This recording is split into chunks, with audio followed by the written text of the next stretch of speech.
चलिए, लास्ट तक तो कोई डाउट नहीं है ना आप लोगों को? 40 तक तो हम लोगों ने कर लिया था। 40 तक सब क्लियर है? फिर हम 41 पे आते हैं। आज हम ना अनपेड सेलर का कॉन्सेप्ट कर लेंगे। Good morning. अनपेड सेलर बहुत इंपॉर्टेंट कॉन्सेप्ट है और इसमें मेंस में क्वेश्चन आता है। प्री में तो बनता ही बनता है एमसीक्यू का। इसमें क्या होता है ना कि लॉन्ग और शॉर्ट दोनों क्वेश्चन मेंस का बन जाता है। चलिए आगे बढ़ते हैं हम लोग। 41 कहता है buyers right of examination examining the goods. अब एक बात बताइए कि अगर बायर है, कोई चीज खरीद रहा है, ये तो एक बिल्कुल इनिशियल सी स्टेज होती है कुछ भी खरीदने की, that you can examine them, है ना? अगर आपने कोई चीज खरीदी है तो आपके पास उसका राइट होगा कि आप उस चीज को एग्जामिन कर सकें। यहाँ तक तो कोई डाउट नहीं है टाइटल में तो। अब एग्जामिन लेकर क्या होता है? अब मान लीजिए कि अब आपके पास कोई चीज गई, ए पर्सन है, ए पर्सन ने एक शर्ट बाय की, ठीक है? इसने शर्ट बाय की और इसको पैक करके बी, जो कि हमारे सेलर थे, उन्होंने डिलीवर करा दी। अब जब ये शर्ट डिलीवर हुई है तो ए के पास क्या राइट है? साइज, कलर, फैब्रिक एक्सेट्रा, जिस तरीके के जिस हिसाब का इन्होंने ऑर्डर किया था, तो इनके पास राइट है ना कि इस ये उसको चेक कर सके कि सही है या नहीं। बस यही राइट टू एग्जामिन गुड होता है। क्या कह रहा है? सेक्शन सेक्शन की लैंग्वेज पढ़िए, स्क्रीन पे देखिए, बैरेक नहीं है तो वरना बैरेक पे पढ़िए। Where goods are delivered to the buyer. अब जब बायर को डिलीवर हो चुकी है गुड्स और पहले उसने एग्जामिन नहीं किया था, ऐसा नहीं है कि आप बार बार एग्जामिन करने का राइट मांगेंगे। आप पहले देख कर आए हैं, आपने पहले साइज, कलर सब अच्छे से चेक कर लिया है।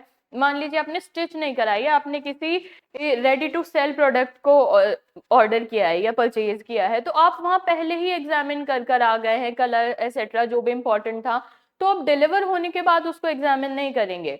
तो जो चीज पहले से एग्जामिन नहीं की गई है, चेक नहीं की गई है, वो बाद में चेक की जाएगी। जो पहले चेक हो चुकी है देन वेल एंड गुड। तो ये सेक्शन कहना चाहता है या तो पहले या बाद में, बट बायर के पास राइट है कि वो एग्जामिन कर ले। बार बार नहीं तंग कर सकता वो सेलर को कि अभी भी कराओ तब भी कराओ। हाँ, बट उसके पास ये राइट है कि वो एग्जामिन कर सकता है गुड्स को। कब कब कर सकता है? सेल से पहले भी, पहले चेक करके कि हाँ भाई मैं ये खरीदना चाहता हूँ, मुझे दिखाओ। तो उस टाइम पे वो उस चीज को खरीद लेगा। और सेल होने के बाद अगर उसने पहले से एग्जामिन नहीं किया है तो बाद में भी। अब ऑनलाइन शॉपिंग में क्या होता है, थोड़ा सा डिफरेंट हो जाता है, लेकिन कॉन्सेप्ट तो यही है ना। आप पहले से तो कोई चीज नहीं देख पाते हो, इसीलिए वो हमेशा एक ऑप्शन रिटर्न का रखते हैं आपके लिए। हमेशा, अनलेस अनटिल कुछ ऐसा सेल में है या कुछ है जहाँ पे रिटर्न का ऑप्शन नहीं आएगा, अदरवाइज हमेशा एक ऑप्शन ऑफ रिटर्न होता है, क्योंकि आपने वो प्रीवियसली एग्जामिन नहीं की होती हैं गुड्स, वो सेल के बाद ही एग्जामिन होंगी। He is he is not deemed to have accepted, उसे नहीं करनी accept them unless and until he has reasonable opportunity। अब ऐसा नहीं है ना कि 1 किलोमीटर दूर सेलर खड़ा है, उसे दूर से दिखा रहा है, ठीक है चाहिए चलेगा, रीजनेबल अपॉर्चुनिटी मिलनी चाहिए। मतलब अगर कोई चीज है जिसको छू के देखना है, मेजर करके देखना है, या क्वालिटी कैसे भी चेक करनी है, तो he must have reasonable opportunity to examine the goods, ठीक है, for the purpose of ascertaining whether they are in conformity with the contract और नॉट। अब जब गुड्स आ गई हैं तो आप उसमें चेक करोगे ना, एसरटेन करोगे कि वो जो गुड्स हैं वो कंफर्म कर रही हैं वही जो आपने कॉन्ट्रैक्ट किया था जिन गुड्स के लिए, या वो कुछ अलग हैं, कुछ अलग तो नहीं बेच दिया है आपको। तो इस कंफर्मिटी के लिए कि जो हमारा कॉन्ट्रैक्ट हुआ था वो उस पर खरी उतर रही हैं, आपको वही डिलीवर हुई हैं जो आपने मांगी थी या नहीं, ठीक है? देखते हैं दूसरा क्लॉज क्या कहता है। दूसरा क्लॉज कहता है unless otherwise agreed when the seller tenders delivery of goods to the buyer, he is bound on request to afford the buyer reasonable opportunity of examining। अब ये वही ऑनलाइन के ही कंटेक्स्ट में समझ लीजिए आप, कि मान लीजिए कि ऐसा नहीं है कि आप शॉप से लेकर आ रहे हैं, आप वहां पर्टिकुलरली किसी शॉप पर जाकर नहीं खड़े हैं कि आपने ऑन द स्पॉट उसको चेक कर लिया। रेदर वर्ड्स क्या है कि when the seller tenders delivery, यानी वो डिलीवर कर देता है, बायर ने अभी तक एग्जामिन नहीं की है, बट वो डिलीवर कर दी हैं गुड्स बायर के लिए, तब वो बाउंड हो जाता है सेलर के, अगर बिना एग्जामिनेशन के गुड्स को डिलीवर किया गया है तब वो बाउंड हो गया है कि बायर को एक रीजनेबल अपॉर्चुनिटी दे कि वो एग्जामिन करे। अब जब ऑनलाइन उसने एक फोटोग्राफ से परचेज की है चीज, तो वहां पे उसको एक अपॉर्चुनिटी मिलनी चाहिए। चलिए इस ऑनलाइन एग्जाम्पल को भी हटाते हैं थोड़ी देर के लिए। मान लीजिए ए पर्सन है जो होलसेल में डील करते हैं, उनसे, अब ये तो आपके सेलर हो गए, अब उनसे बी पर्सन ने जो कि बायर हैं, उन्होंने ऑर्डर किए टोमेटोज, ठीक है। तो अब इन्होंने 5 kg या 50 kg टोमेटोज ऑर्डर किए, और अब ये गए नहीं ना, जितनी भी बात हुई ऑन कॉल हुई, इन्होंने बोला मुझे फ्रेश टोमेटोज चाहिए 50 kg। अब जब सेलर इनको डिलीवर करा रहा है इनके घर पे, पहले से तो इन्होंने कुछ नहीं देखा, तब जब डिलीवरी हो रही है इस चीज की, पहले से बायर गुड्स के टच में नहीं आया है, तब सेलर की क्या रिस्पॉन्सिबिलिटी है कि वो यहाँ पे बी को रीजनेबल अपॉर्चुनिटी दे कि वो उनको एग्जामिन कर सके, ठीक है। For the purpose of ascertaining, वही बात है कि वो कॉन्ट्रैक्ट के साथ कंफर्म कर रही है या नहीं, कंफर्मिटी है कि जो आपने ऑर्डर की थी वही आपको रिसीव हुई है या कुछ डिफरेंट तो नहीं मिल गया है, ठीक है। अब इसी पे ये केस लॉ था जो अक्सर प्री में पूछा जाता है और मेंस में अगर थोड़ा बहुत लिखने के लिए आ गया तो आपके उसमें भी काम आएगा। केस का नाम लिखिए, हिलबर्ट वर्सेस हिक्सन।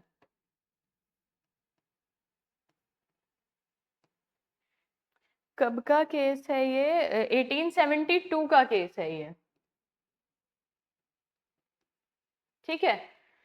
ये केस का नाम नोट कीजिए, 1872 का केस है ये। इस केस में क्या कहा गया था ना कि अगर बायर को रीजनेबल अपॉर्चुनिटी नहीं मिलेगी एग्जामिन करने की, तो वो वहां पे रिजेक्ट कर सकता है गुड्स को। अगर ऐसा कुछ होगा कि उसको रीजनेबल अपॉर्चुनिटी नहीं दी जा रही है, then he can reject the goods. एक लाइन लिखिए, no opportunity, no opportunity to examine, no opportunity to examine entitles buyer to reject goods, to reject goods, ठीक है। no opportunity to examine entitles buyer to reject goods, अगर आप उसको reasonable opportunity नहीं देंगे कि वो एग्जामिन कर सके, तो उसके पास है कि वो उनको रिजेक्ट कर देगा। Section 42 is acceptance. अब अगर मैंने कोई चीज ऑर्डर की है या मैंने कोई चीज खरीदनी है, मैं बायर हूँ, मैं किसी सेलर के पास जाती हूँ और मैं बोलती हूँ कि मुझको खरीदनी है, प्रिपेयर कराओ या ला कर दो या दे दो, तो या मुझे डिलीवर करा देना, और हो सकता है पेमेंट मैं बाद में करूँ, तो मैं यहाँ पे मुझे एक्सेप्ट करना पड़ेगा।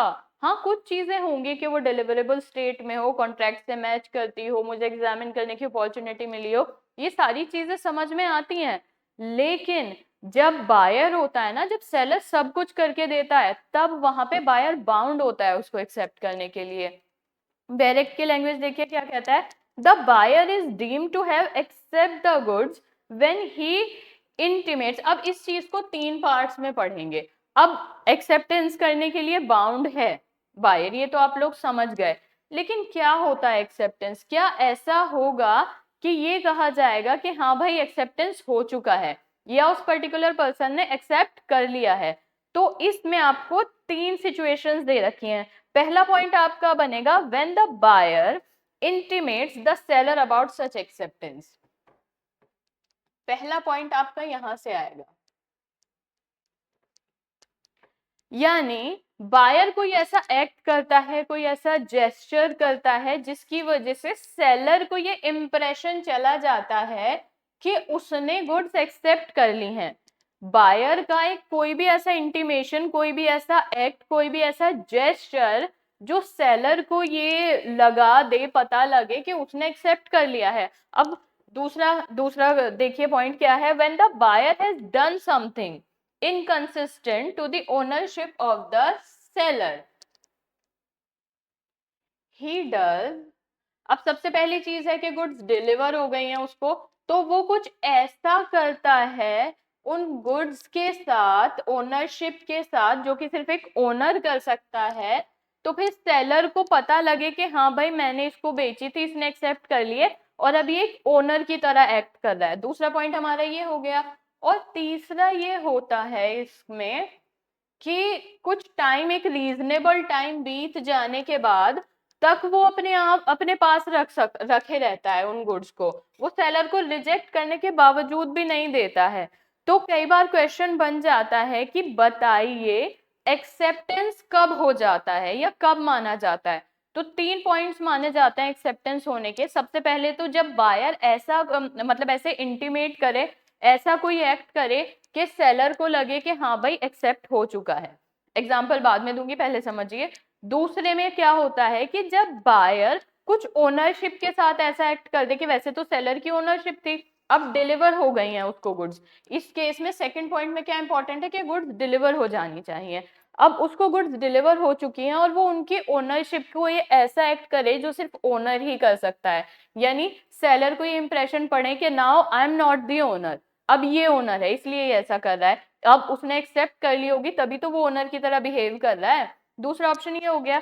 और तीसरा ऑप्शन होता है when the buyer retain the goods, buyer अपने पास रखता है गुड्स को, एक रीजनेबल टाइम भी बीत जाता है और वो सेलर को ये तक नहीं बताता या बता भी देता है कि मैंने रिजेक्ट कर दिया है, बट सेलर तक वो कम्युनिकेशन नहीं पहुंचाता। उसको लगता है मन में कि हाँ भाई मुझे नहीं चाहिए, बट अपने पास रिटेन तो रखता है। सेलर और बायर के बीच कोई कम्युनिकेशन नहीं हुआ होता रिजेक्शन का कम्युनिकेशन नहीं करता। अब मन में तो वो कुछ भी सोच ले।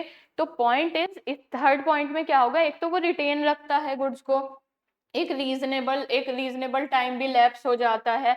मान लीजिए कोई चीज खरीदी है, 1 साल तक अपने पास रखी है, चाहे मन में सोच रहा है कि मैंने रिजेक्ट कर दी, लेकिन एक रीजनेबल टाइम तो लैप्स हो गया ना अपने पास रखी। तो फिर इसमें वो सेलर को ये भी नहीं बताता है, कोई ऐसा एक्ट भी नहीं करता, इंटीमेट भी नहीं करता है कि उसने रिजेक्ट किया। अब सेलर क्या सोचेगा, 1 साल तक उसके पास गुड्स है तो बिक ही तो गई। हाँ, अनलेस अंटिल वो ऐसा कुछ इंटीमेट कर दे कि सेलर को इंप्रेशन पड़ जाए कि हाँ भाई इसने रिजेक्ट कर दी। हो सकता है उसको कॉल कर दे, हो सकता है कि उसको वापस भिजवा देगा तो रिटेन का ऑप्शन नहीं आता। अब तीनों पॉइंट्स पर एक बारी हम लोग एग्जाम्पल देखते हैं। ये एक्सेप्टेंस पे अगर क्वेश्चन लिखने के लिए आता है ना तो ये पूछ लेता है वहां पे उस सिचुएशन में। अब देखिए आपके इसमें ये क्या कहना चाहता है। पहला मैंने आपको बताया था, पहला आपके अब आप लोग ना बैरेक देख लेना। पहले में क्या कहना था, when the buyer intimates the seller about such acceptance, मतलब बायर कुछ ऐसा इंटीमेट करता है ना कि सेलर को लगता है एक्सेप्टेंस कर लिया, मतलब एक ऐसा जेस्चर जो वो आंखों से देखकर समझ पाए। पहले का एग्जांपल क्या, पहले पॉइंट का बनेगा, ए पर्सन है, ठीक है, ये था सेलर, इसने बेची बुक्स, ठीक है, अब बी को बेची, ठीक, बी जो था आपका बायर था। अब क्या वर्ड यूज हुआ है इसमें, इंटीमेट, ऐसा कुछ करेगा कि इसको लगे। अब मान लीजिए सेलर बुक्स बेच रहा है और बी पर्सन आए और बुक्स को अपने बैग में डाले, प्राइस पे करे और ले जाए। ये एक्ट ऑफ इंटीमेशन है ना, ये तो बिल्कुल साफ है, ये तो बिल्कुल सफिशिएंट है उसको दिखाने के लिए कि हाँ buyer is doing something which intimate the seller, कि उसको लग रहा है कि इसने एक्सेप्ट कर ली। पहला पॉइंट तो बिल्कुल सिंपल है ना। सेकंड में देखते हैं क्या हो सकता है। सेकंड में क्या कह रहा है, when the buyer has done something inconsistent to the ownership of the seller. अब जब ये बुक्स थी तो इनिशियली इस पर किसकी ओनरशिप थी, सेलर की थी ना। अब क्या हुआ ना कि बुक्स खरीदने आया था बी जो कि बायर था आपका। अब ओनरशिप के साथ क्या करे कि जो सिर्फ ओनर कर सकता हो, सेलर की ओनरशिप है, बट बी कोई ऐसा एक्ट कर दे कि ओनरशिप के साथ इनकंसिस्टेंट हो, तो वो आके मान लीजिए उस बुक पे अपना नाम लिखने लगता है पेन से। बुक पे पेन से नाम लिखना ये एक ऐसा एक्ट है जो ओनरशिप को दिखाता है। ये तो ओनर ही कर सकता है ना। अब आप जाके किसी दुकान वाले की किताबों पे अपना नाम तो नहीं लिख कर आ सकते ना। तो this is the act which inconsistent with the ownership. Words justify हो रहे हैं। The act which consistent inconsistent with the ownership of the seller. अब सेलर की ओनरशिप थी तब तक थी, पर उसने आके अब इन बुक्स पे अपना नाम लिख दिया। अब सेल की बात चल रही है, प्राइस पेड हो रहा है, तो ये एक्ट तो करेगा ना कि ओनरशिप के साथ इनकंसिस्टेंट है। जब वो उन किताबों पे अपना नाम लिख रहा है तो खरीदनी ही तो चाह रहा होगा, खरीद ली होगी उसने, एक्सेप्ट कर ली होगी, तो ये एक्ट भी एक्सेप्टेंस दिखाता है। ठीक है। Third and last point of acceptance की when the buyer retain the goods. अब ये जो बुक्स खरीदी थी इसने, ये बुक्स घर डिलीवर हो गई इसके, मान लीजिए लेकर नहीं आया लेकिन इसके घर डिलीवर हो गई हैं, ए ने डिलीवर करा दी हैं। अब बी क्या करता है ना, इनको ना 6 महीने अपने घर रखता है। मैं एक एग्जांपल दे रही हूँ, टाइम ऑलवेज रीजनेबल टाइम, वो क्वेश्चन ऑफ फैक्ट होता है हमेशा। 6 महीने तक ये किताबें अपने पास रख रहा है और मन में सोच रहा है कि भाई नहीं, मैंने तो रिजेक्ट करनी है। अब रिजेक्ट करनी है तो उस रिजेक्शन के लिए कोई एक्ट भी तो करो। जब घर पे डिलीवर हो गई है, इन्हें वापस करो या इस पर्सन से कॉन्टेक्ट करो। कुछ भी नहीं करता है ना, तो वो ये गुड्स ही वापस कर रहा है, ना वो इस पर्सन से कॉन्टेक्ट कर रहा है कि मुझे रिजेक्ट करनी है, बस रखे बैठा है। तो ये जो रिटेनिंग है ना, बिना इंटीमेट किए ए को कि मैं रिजेक्ट करता हूँ, यहाँ पे ए को कोई इंटीमेशन नहीं है that you are rejecting the goods, उसको सपना तो आना ही नहीं है। ठीक है, ये चीज तो तय है। तो ये जो रिटेन होगा, एक रीजनेबल टाइम लैप्स हो चुका है, तो ये भी कहीं ना कहीं एक्सेप्टेंस को दिखाता है। कई बार मेंस में ऐसा हुआ है, शॉर्ट नोट लिखने को आया है एक्सेप्टेंस पे कि आप कब मानेंगे कि एक्सेप्टेंस हो चुका है। तो you need to remember all the 3 points, 3 के 3 पॉइंट्स आपके डायरेक्ट में हैं और मैंने उनको पॉइंट वाइज भी लिख दिया है। ठीक है, तीनों पॉइंट्स क्लियर हैं। 43 पे आते हैं। 43 क्या कहता है, कोई केस तो नहीं था? हाँ, एक केस लिख लीजिए इस सेक्शन का। Non rejection to goods in reasonable time. पहले मैं केस का नाम लिखवाती हूँ आपको, ये थोड़ा इंपॉर्टेंट केस है। ठीक है, ये प्री में आया है 1-2 बार, नाम थोड़ा मुश्किल है इसीलिए याद हो जाएगा, दिमाग में रहेगा, याद भी नहीं होगा ना तो हिट कर जाएगा। वहां पे 4 ऑप्शन में देखोगे यही लगेगा इतना लंबा, और फिर आपको हिट कर जाएगा कि यही होगा, पूरा रटने की भी जरूरत नहीं है। और एक चीज मेंस के लिए बता रही हूँ, कई बार ऐसा होगा ना कि अगर आपको कोई केस लॉ नहीं याद आ रहा है एग्जाम में, मान लीजिए आप मेंस में बैठे हैं और वो कह रहा है कि इससे रेलेवेंट केस लॉ लिखो, अब उस टाइम पे आपको केस लॉ दिमाग में ही नहीं आ रहा है, हो जाता है ना कई बार ऐसा, तो आप उस सिचुएशन में झूठे केस नहीं बना कर आएंगे। एलएलबी की क्लास नहीं है वो, वहां पे उस सिचुएशन में आप लोग क्या करेंगे ना कि केस लॉ नहीं याद आ रहा है, एक इलस्ट्रेशन लिखाएंगे ए और बी यूज करके, सिर्फ इलस्ट्रेशन हेडिंग डालेंगे और लिख देंगे ए बी करके, अपना कॉन्सेप्ट इलस्ट्रेशन से समझा के आ जाएंगे। पता है बहुत रेयर चांस ऐसा होता है कि वो आपके मार्क्स काटेगा, वो आपकी अंडरस्टैंडिंग चेक कर रहा है आपको, अगर वहां पे वो केस लॉ आता है जो वो पूछना चाह रहा है तो बहुत अच्छी बात है। ये वो सिचुएशन है जहां पे मेंस में ऐसा कोई क्वेश्चन अटक जाता है कि आपको केस लॉ नहीं आ रहा, तो वहां पे आप झूठे केस लॉ नहीं बनाएंगे क्योंकि एलएलबी नहीं है। वहां पे जो लोग बैठकर पेपर चेक कर रहे हैं ना, दे नो के क्या है, वहां पे वो लोग उस चीज को गूगल करेंगे, चेक करेंगे, जैसे भी होता है, बट वहां पे ये चीज काम नहीं करती। उस सिचुएशन में आप क्या करेंगे, इलस्ट्रेशन हेडिंग डालेंगे और ए और बी करके अपनी बात को इलस्ट्रेट कराएंगे। केस का नाम लिख लिया। अब पहले लिखिए कि इसमें कहा क्या गया था, फिर हम आगे बढ़ते, मैं इसको समझाती हूँ। नॉन रिजेक्शन टू गुड्स, ये पॉइंट 3 का केस लो है। Non rejection to goods, non rejection to goods in reasonable time, in reasonable time implies deemed acceptance, implies deemed acceptance of goods, implied deemed acceptance of goods। क्या कहा, non rejection to goods in reasonable time implies deemed acceptance of goods। ठीक है, ये इस case में कहा गया था। अब ये जो क्लास के बीच में केस लॉ बताने का क्या रीजन है, क्यों आपको ये सिर्फ नोट्स में ही नहीं मिल रहा है? इसका रीजन ये है कि ये एक एक लाइन है, इसको डायरेक्ट के ऊपर जरूर लिख लो। नोट्स खुले ना खुले, डायरेक्ट तो खुलेगा ना हमेशा। और ये इतनी एक मैं वन लाइनर लिखवाती हूँ ना कि आपको नाम के साथ और केस की सिर्फ एक लाइन होती है, वो आपको डायरेक्ट में ऊपर लिखने में भारी नहीं पड़ेगी। मेरे भी डायरेक्ट के ही ऊपर लिखे हैं, क्योंकि हर बार आप नोट्स नहीं खोल पाएंगे, नोट्स में तो बहुत कुछ होगा, इस चीज को डायरेक्ट पे लिखा करो। इसीलिए चलती क्लास में केस लॉ बता देती हूँ कि कुछ ऐसा इंपॉर्टेंट होता है कि वो सेक्शन के ऊपर लिखा होगा ना डायरेक्ट में, तो जितनी बार डायरेक्ट रिवाइज करोगे उतनी बार वो केस लॉ भी रिवाइज होगा। अदरवाइज इसका कोई पॉइंट नहीं है, ये आपको वैसे भी मिल सकते हैं। बट पॉइंट इज कि अगर आप इस चीज को ना वहीं पे डायरेक्ट के ऊपर लिख लोगे, वन लाइनर है, कोई भारी नहीं है, फिर जितनी बार डायरेक्ट खोलोगे, जितनी बार डायरेक्ट रिवाइज करोगे, उतनी बार केस रिवाइज हो जाएगा। ठीक है, तो इसमें ये कहा गया था, आई होप हम यहाँ तक क्लियर है। अब हम आगे बढ़ते हैं। ठीक है, क्या कह रहा है, buyer not bound to return rejected goods. ठीक है, एग्जाम्पल से समझते हैं पहले। ए पर्सन है जो कि बायर थे यहाँ पे, और बी पर्सन थे जो कि सेलर थे। अब ये बी ने ए को कुछ बुक्स भेजी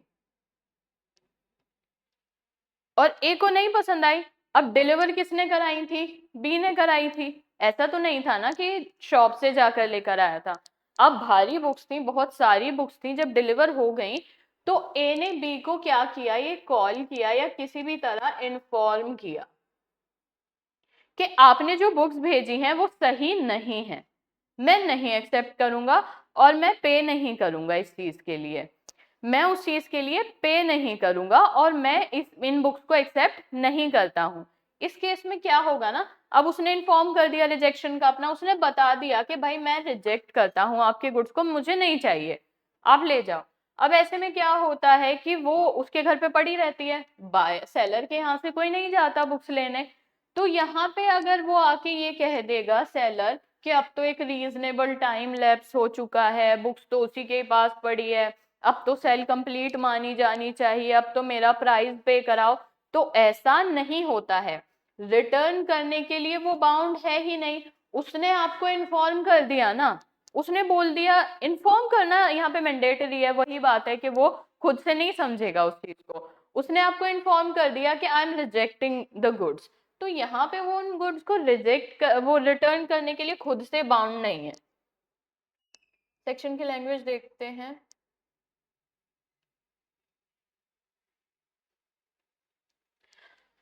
क्या कह रहा है सेक्शन, अनलेस अदरवाइज अग्रीड। अब मान लीजिए ऐसा है कि आप शॉप से ही लेकर आए तो वहां पे वापस देकर आएंगे, या फिर आपका कोई कॉन्ट्रैक्ट ऐसा था कि जो आपको वहां पे उसको रिटर्न करके आने का कहता है, तो एक्सेप्शन तो हर चीज में हो सकते हैं। तो अगर ऐसा कुछ अग्री नहीं किया गया है तो normally where goods are delivered, अब आप यहाँ पे देखिए गुड्स उसको डिलीवर कराई गई हैं, वो लेकर नहीं गया है, लेकर गया है और बाकी कॉन्ट्रैक्ट के लिए ये प्रोविजन डाला है टू द बायर, अब उसे डिलीवर करा दी थी, अब वो वहीं पे रिफ्यूज कर रहा है कि भाई मैं नहीं एक्सेप्ट करता हूँ इनको, या उस टाइम वो चेक करता है जो एग्जामिनेशन की उसको अपॉर्चुनिटी दी, उसने रिजेक्ट कर दी, उसने रिफ्यूज कर दिया एक्सेप्ट करने से। अब उसके पास राइट भी होना चाहिए ऐसा करने का। ऐसा नहीं है कि आपने पहले से एग्जामिन कर रखी थी गुड्स, आपको पता था कि आपको क्या डिलीवर होने वाला है, सब कुछ एग्जामिन था, आपकी देखी दिखाई गुड्स थी, आपके घर पे आती है तो आप रिजेक्ट कर देते हो, ऐसा नहीं होगा। उसके पास राइट होना चाहिए यहाँ पे रिफ्यूज करने का, यानी प्रीवियसली एग्जामिन नहीं होनी चाहिए गुड्स। यहाँ पे फिर इस सिचुएशन में वो बाउंड नहीं है कि वो उनको रिटर्न कराए। वो क्यों कराएगा, उसको डिलीवर हुई है, उसने आपको बता दिया ना, उसने रिफ्यूज कर दिया ना एक्सेप्टेंस के लिए, और उसके पास राइट भी तय करने का, तो सेलर को रिटर्न कराने का उसका कोई वो नहीं है, यहाँ पे बाउंड नहीं है वो इसके लिए। बट इट इज सफिशिएंट, सिर्फ इतना काफी है कि वो एक इंटीमेशन दे दे, वो ऐसा इंटीमेट कर दे, कहाँ करेगा, रिफ्यूज करके एक्सेप्ट करके, ऐसे इंटीमेट कर दे सेलर को कि वो रिफ्यूज कर रहा है, वो नहीं एक्सेप्ट करना चाहता, वो अपने एंड से अपनी बात क्लियर कर ले। ऐसा नहीं है कि वो उसको बता भी नहीं रहा है, उसको पता भी नहीं है, और वो अलग केस हो जाएगा। इस केस में क्या है, कि बायर के पास राइट था, वो प्रीवियसली एग्जामिन्ड गुड नहीं थी, उसके पास पहुंचती हैं वो गुड्स, उसके पास राइट था, उसने वहां पे रिफ्यूज कर दिया कि ये तो वो सामान नहीं है जो मैंने मंगाया था, ले जाओ इन्हें वापस। अब जो डिलीवर करता है पर्सन वो वहीं छोड़ जाता है, नहीं लेके जाता है, एक रीजनेबल टाइम भी लैप्स हो जाता है, तो फिर बायर क्या कहता है कि इसने तो इतने टाइम इसे अपने पास रखे रखी, अब क्या है, अब ये रिजेक्ट नहीं कर सकता इनको। तो ऐसा नहीं होता है, जब उसने इंटीमेट कर दिया है इस चीज का कि उसे नहीं रखनी है, तब वो रिटर्न करने के लिए बाउंड नहीं है, उसने आपको बता दिया आपने डिलीवर कराई थी, अपनी गुड्स लेकर जाओ। यहाँ तक कोई डाउट है तो बताओ, लास्ट 2 सेक्शन बचे हैं और उसके बाद हम अनपेड सेलर पे आएंगे, बहुत इंपॉर्टेंट कॉन्सेप्ट है। यहाँ तक के डाउट्स बता दीजिए, फिर एक साथ सारे में आप कंफ्यूज हो जाएंगे। यहाँ तक तो आप लोग कंफ्यूज नहीं है ना, क्लियर है यहाँ तक सभी को? एक बार देखिए और मुझे बताइए। 44 करेंगे और 44 के बाद हम अनपेड सेलर पे आ जाएंगे, लास्ट सेक्शन बचता है। ओके तथागत,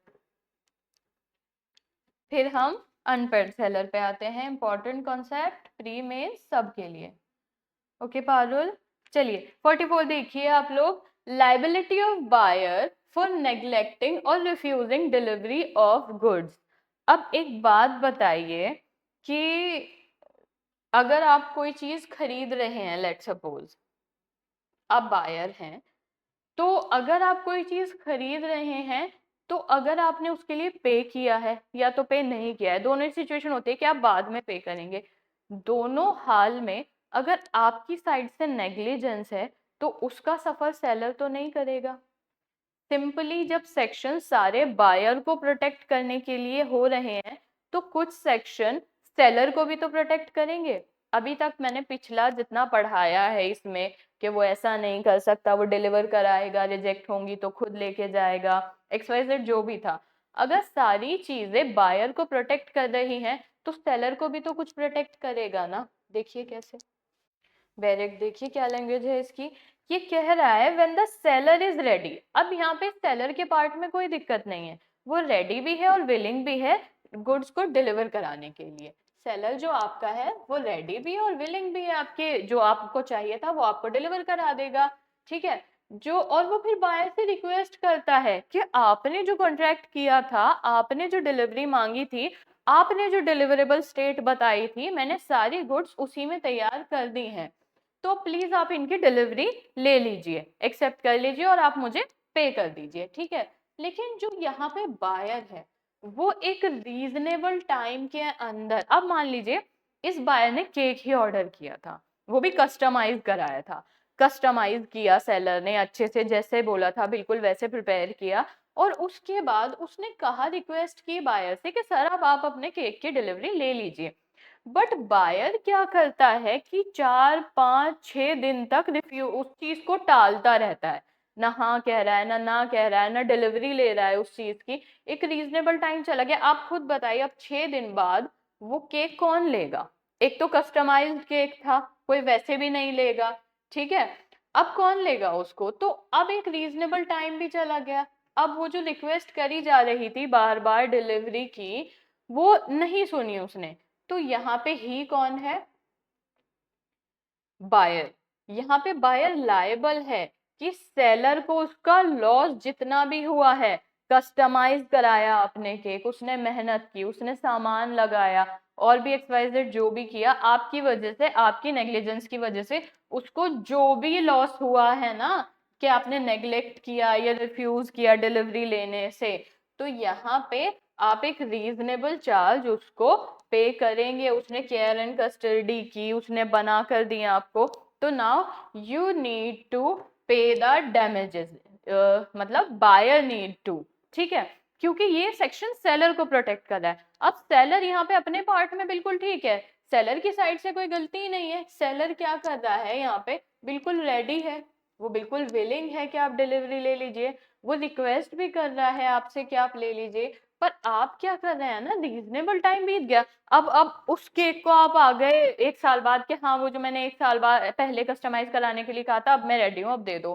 तो ना तो आप वो 1 साल पुराना केक खरीदेंगे, ना वो 1 साल तक रखेगा। अब मान लीजिए कोई चीज ऐसी है जिसको रखने में भी उसका खर्चा हो रहा हो, कोई भी ऐसी चीज है कि जिसको संभाल के रखना या उसको सही रखने में भी एक्सपेंसेस आ रहे हो, तो आप वो भी पे करेंगे जो जो उसको लॉस हुआ है, जो केक बनाने में उसका जितना उसका पैसा लगा जिस भी तरीके से लगा, और प्लस जो उसको मेंटेन करने में कि वो रखा रहे आपके लिए रेडी रहे, उसमें भी जो उसका पैसा लगा, ना बायर इज बाउंड टू पे। ये सेक्शन हमारा सेलर के लिए था, ठीक है, क्लियर। एक इसका प्रोवाइजो भी देख लेते हैं क्या कह रहा है।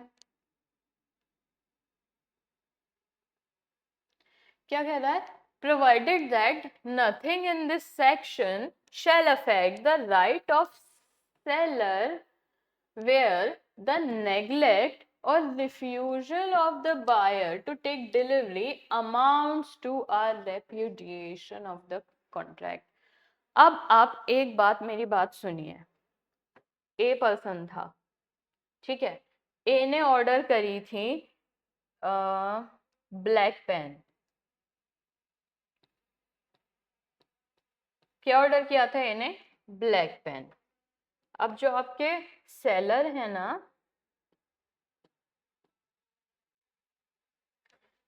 सेलर ने यहाँ पे बिल्कुल जो मंगा के रख लिए, वो मंगा लिए ब्लू पेन। अब ये क्या कहता है, यहाँ पे आकर ये कहते हैं, इनको कॉल करते हैं ये कि आपके पेन आ गए, आप ले जाइए ब्लू पेन। अब जो कॉन्ट्रैक्ट था, जो रिटर्न कॉन्ट्रैक्ट था या वर्बल कॉन्ट्रैक्ट था, इनके पास डिटेल है, ये कहते हैं कि देखो ब्लैक पेन है इसमें, मैंने आपको व्हाट्सएप पे टेक्स्ट किया हुआ है, मैंने ब्लैक पेन कहा था, आपने तो ब्लू मंगाए हैं।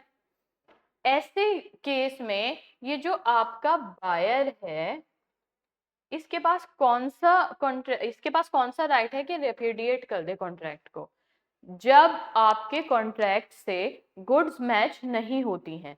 जब दो लोगों के बीच जो कॉन्ट्रैक्ट है और जो गुड्स होती हैं वो कॉन्ट्रैक्चुअल क्वालिटी की नहीं होती जिसके लिए कॉन्ट्रैक्ट किया गया था, तो हमने पढ़ा है कि बायर के पास राइट होता है कि वो रेप्यूडिएट कर दे। जब हमने डिलीवरेबल स्टेट पढ़ी थी तब पढ़ा था ना। तो ब्लू पेन होना और ब्लैक ना होना भी तो ये है ना कि गुड्स डिलीवरेबल स्टेट में नहीं है। तो अब इस केस में बायर रिप्यूडिएट कर सकता है ना, तो वो नहीं जाएगा डिलीवरी लेने। तो अब इस सिचुएशन में सेलर इस सेक्शन को नहीं खींच के ला सकता कि मैं विलिंग हूं, मैं रेडी हूं डिलीवर करने के लिए, जो आपके बायर हैं वो डिलीवरी नहीं ले रहे हैं, मुझे डैमेजेस दिलाओ। नो, प्रोवाइजो एग्जिस्ट करता है। वो कहता है ये सेक्शन तब तक आएगा जब तक बायर के पास रेप्यूडिएशन का राइट ना हो। अगर बायर वहां पे रेप्यूडिएट कर सकता है कॉन्ट्रैक्ट, तो फिर वहां पे डिलीवरी ले रहा है या नहीं ले रहा, आप ये क्वेश्चन नहीं उठाएंगे। क्लियर। अब आपका एक इम्पॉर्टेंट टॉपिक है, 2 मिनट लीजिए, पीछे के सेक्शन में देखिए, कुछ पूछना है तो पूछिए, फिर हम पीछे नहीं जाएंगे और हम 45 प्री मेंस इंटरव्यू 45, 46, 47 बहुत इंपॉर्टेंट सेक्शन है अपने आप। शॉर्ट क्वेश्चन, लॉन्ग क्वेश्चन सब आता है इस पे। कभी कभी यही ऐसा एरिया है कि आपको सिचुएशन बेस्ड क्वेश्चन भी नहीं देगा, हो सकता है वो आपको डायरेक्टली लिख के दे दे कि अनपेड सेलर के राइट्स बताओ, डिफाइन करने को बोल देगा, शॉर्ट नोटिस नोटिस देगा तो उसमें शॉर्ट नोट देगा तो, और अगर लॉन्ग क्वेश्चन आएगा तो उसमें वो ये पूछ लेगा कि अनपेड सेलर के क्या राइट्स होते हैं। ठीक है, यहां तक कोई कंफ्यूजन है तो पूछ लीजिए, अदरवाइज हम आगे बढ़ते हैं। चैप्टर 5 थोड़ा इंपॉर्टेंट है, इसके आज हम क्वेश्चंस भी कर लेंगे और साथ साथ इसके केस लॉज ना आप लोग अपने उस पे भी लिखते चलना, बेयरिंग पे। चलिए अनपेड सेलर देखते हैं।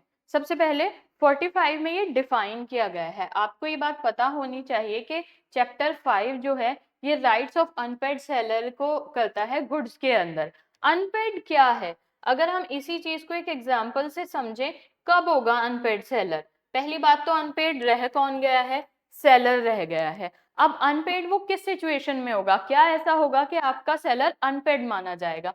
सबसे पहले तो आप ये समझिए कि ए है, ए पर्सन है और वो सेलर है, ठीक है, और अब यहाँ पे बी पर्सन है जो कि गुड्स को बाय कर रहे हैं, जो कि आपके बायर हैं। इस सिचुएशन में क्या होगा ना कि जो आपके सेलर हैं वो बायर से पैसे लेंगे। अब अगर मान लीजिए बुक्स खरीद रहे हैं वो, ठीक है, जो आपके बायर हैं बुक्स खरीद रहे हैं और बुक्स बैठती हैं आपकी कुछ 200 रुपीज की, ठीक है। तो अब आपके सेलर का क्या ड्यूटी है? ड्यूटी ये है कि वो जो बुक्स उन्हें चाहिए वो डिलीवर कराएं। ये तो इनकी ड्यूटी पे बात आ गई। ड्यूटी उन्होंने अपनी मान लीजिए फुलफिल कर दी, जो बुक्स बायर ने कही थी वो बुक्स उन्होंने उन्हें डिलीवर करा दी हैं। क्लियर? अब आपको जो बुक्स चाहिए थी वो आपको मिल चुकी हैं। लेकिन अब यहाँ पे जब ये अपने पार्ट को पूरा कर देता है, जो भी इसकी ड्यूटीज थी, ड्यूटीज कंप्लीट होने के बाद ये सेक्शन पिक्चर में आएगा। ऐसा नहीं है कि अपनी ड्यूटी फुलफिल नहीं कर रहा है और ये सेक्शन पिक्चर में आ जाएगा, नो। ये सेक्शन आने से पहले सबसे पहले ये देखा जाता है कि जो सेलर पर्सन है उसने अपनी ड्यूटीज फुलफिल की है या नहीं की है। और ये बात आपको अपना सेक्शन लिखते हुए बहुत ध्यान देनी है कि अनपेड सेलर के जो राइट आएंगे वो तब पिक्चर में आएंगे जब ये अपनी ड्यूटीज कंप्लीट कर चुका होगा, ठीक है। अब मान लीजिए इसने अपनी सारी ड्यूटी फुलफिल कर दी है, तो अब किसकी ड्यूटी बनी? बायर की। अब किसकी ड्यूटी बनती है? अब यहाँ ड्यूटी बनती है आपके बायर की। अब आपके बायर की क्या ड्यूटी है यहाँ पे? क्या एक्सेप्टेंस का फर्स्ट पॉइंट समझा दूं? अच्छा पारुल, बस ये करके समझा दूं? 45 कंप्लीट करके समझाती हूँ, आप मुझे एक बार बता देना, मैं दोबारा पूछ लूंगी। सॉरी मैंने मैसेज नहीं देखा, मैं बस ये थोड़ा सा क्लियर करके समझाती हूँ, मतलब मेन सेक्शन पे आने से पहले। चलिए पहले ये समझिए, तो हम कहाँ थे कि जो आपके सेलर है उसने अपनी ड्यूटी पूरी कर दी है ना। उसको क्या ड्यूटी थी कि गुड्स डिलीवर करानी है, उसने करा दी।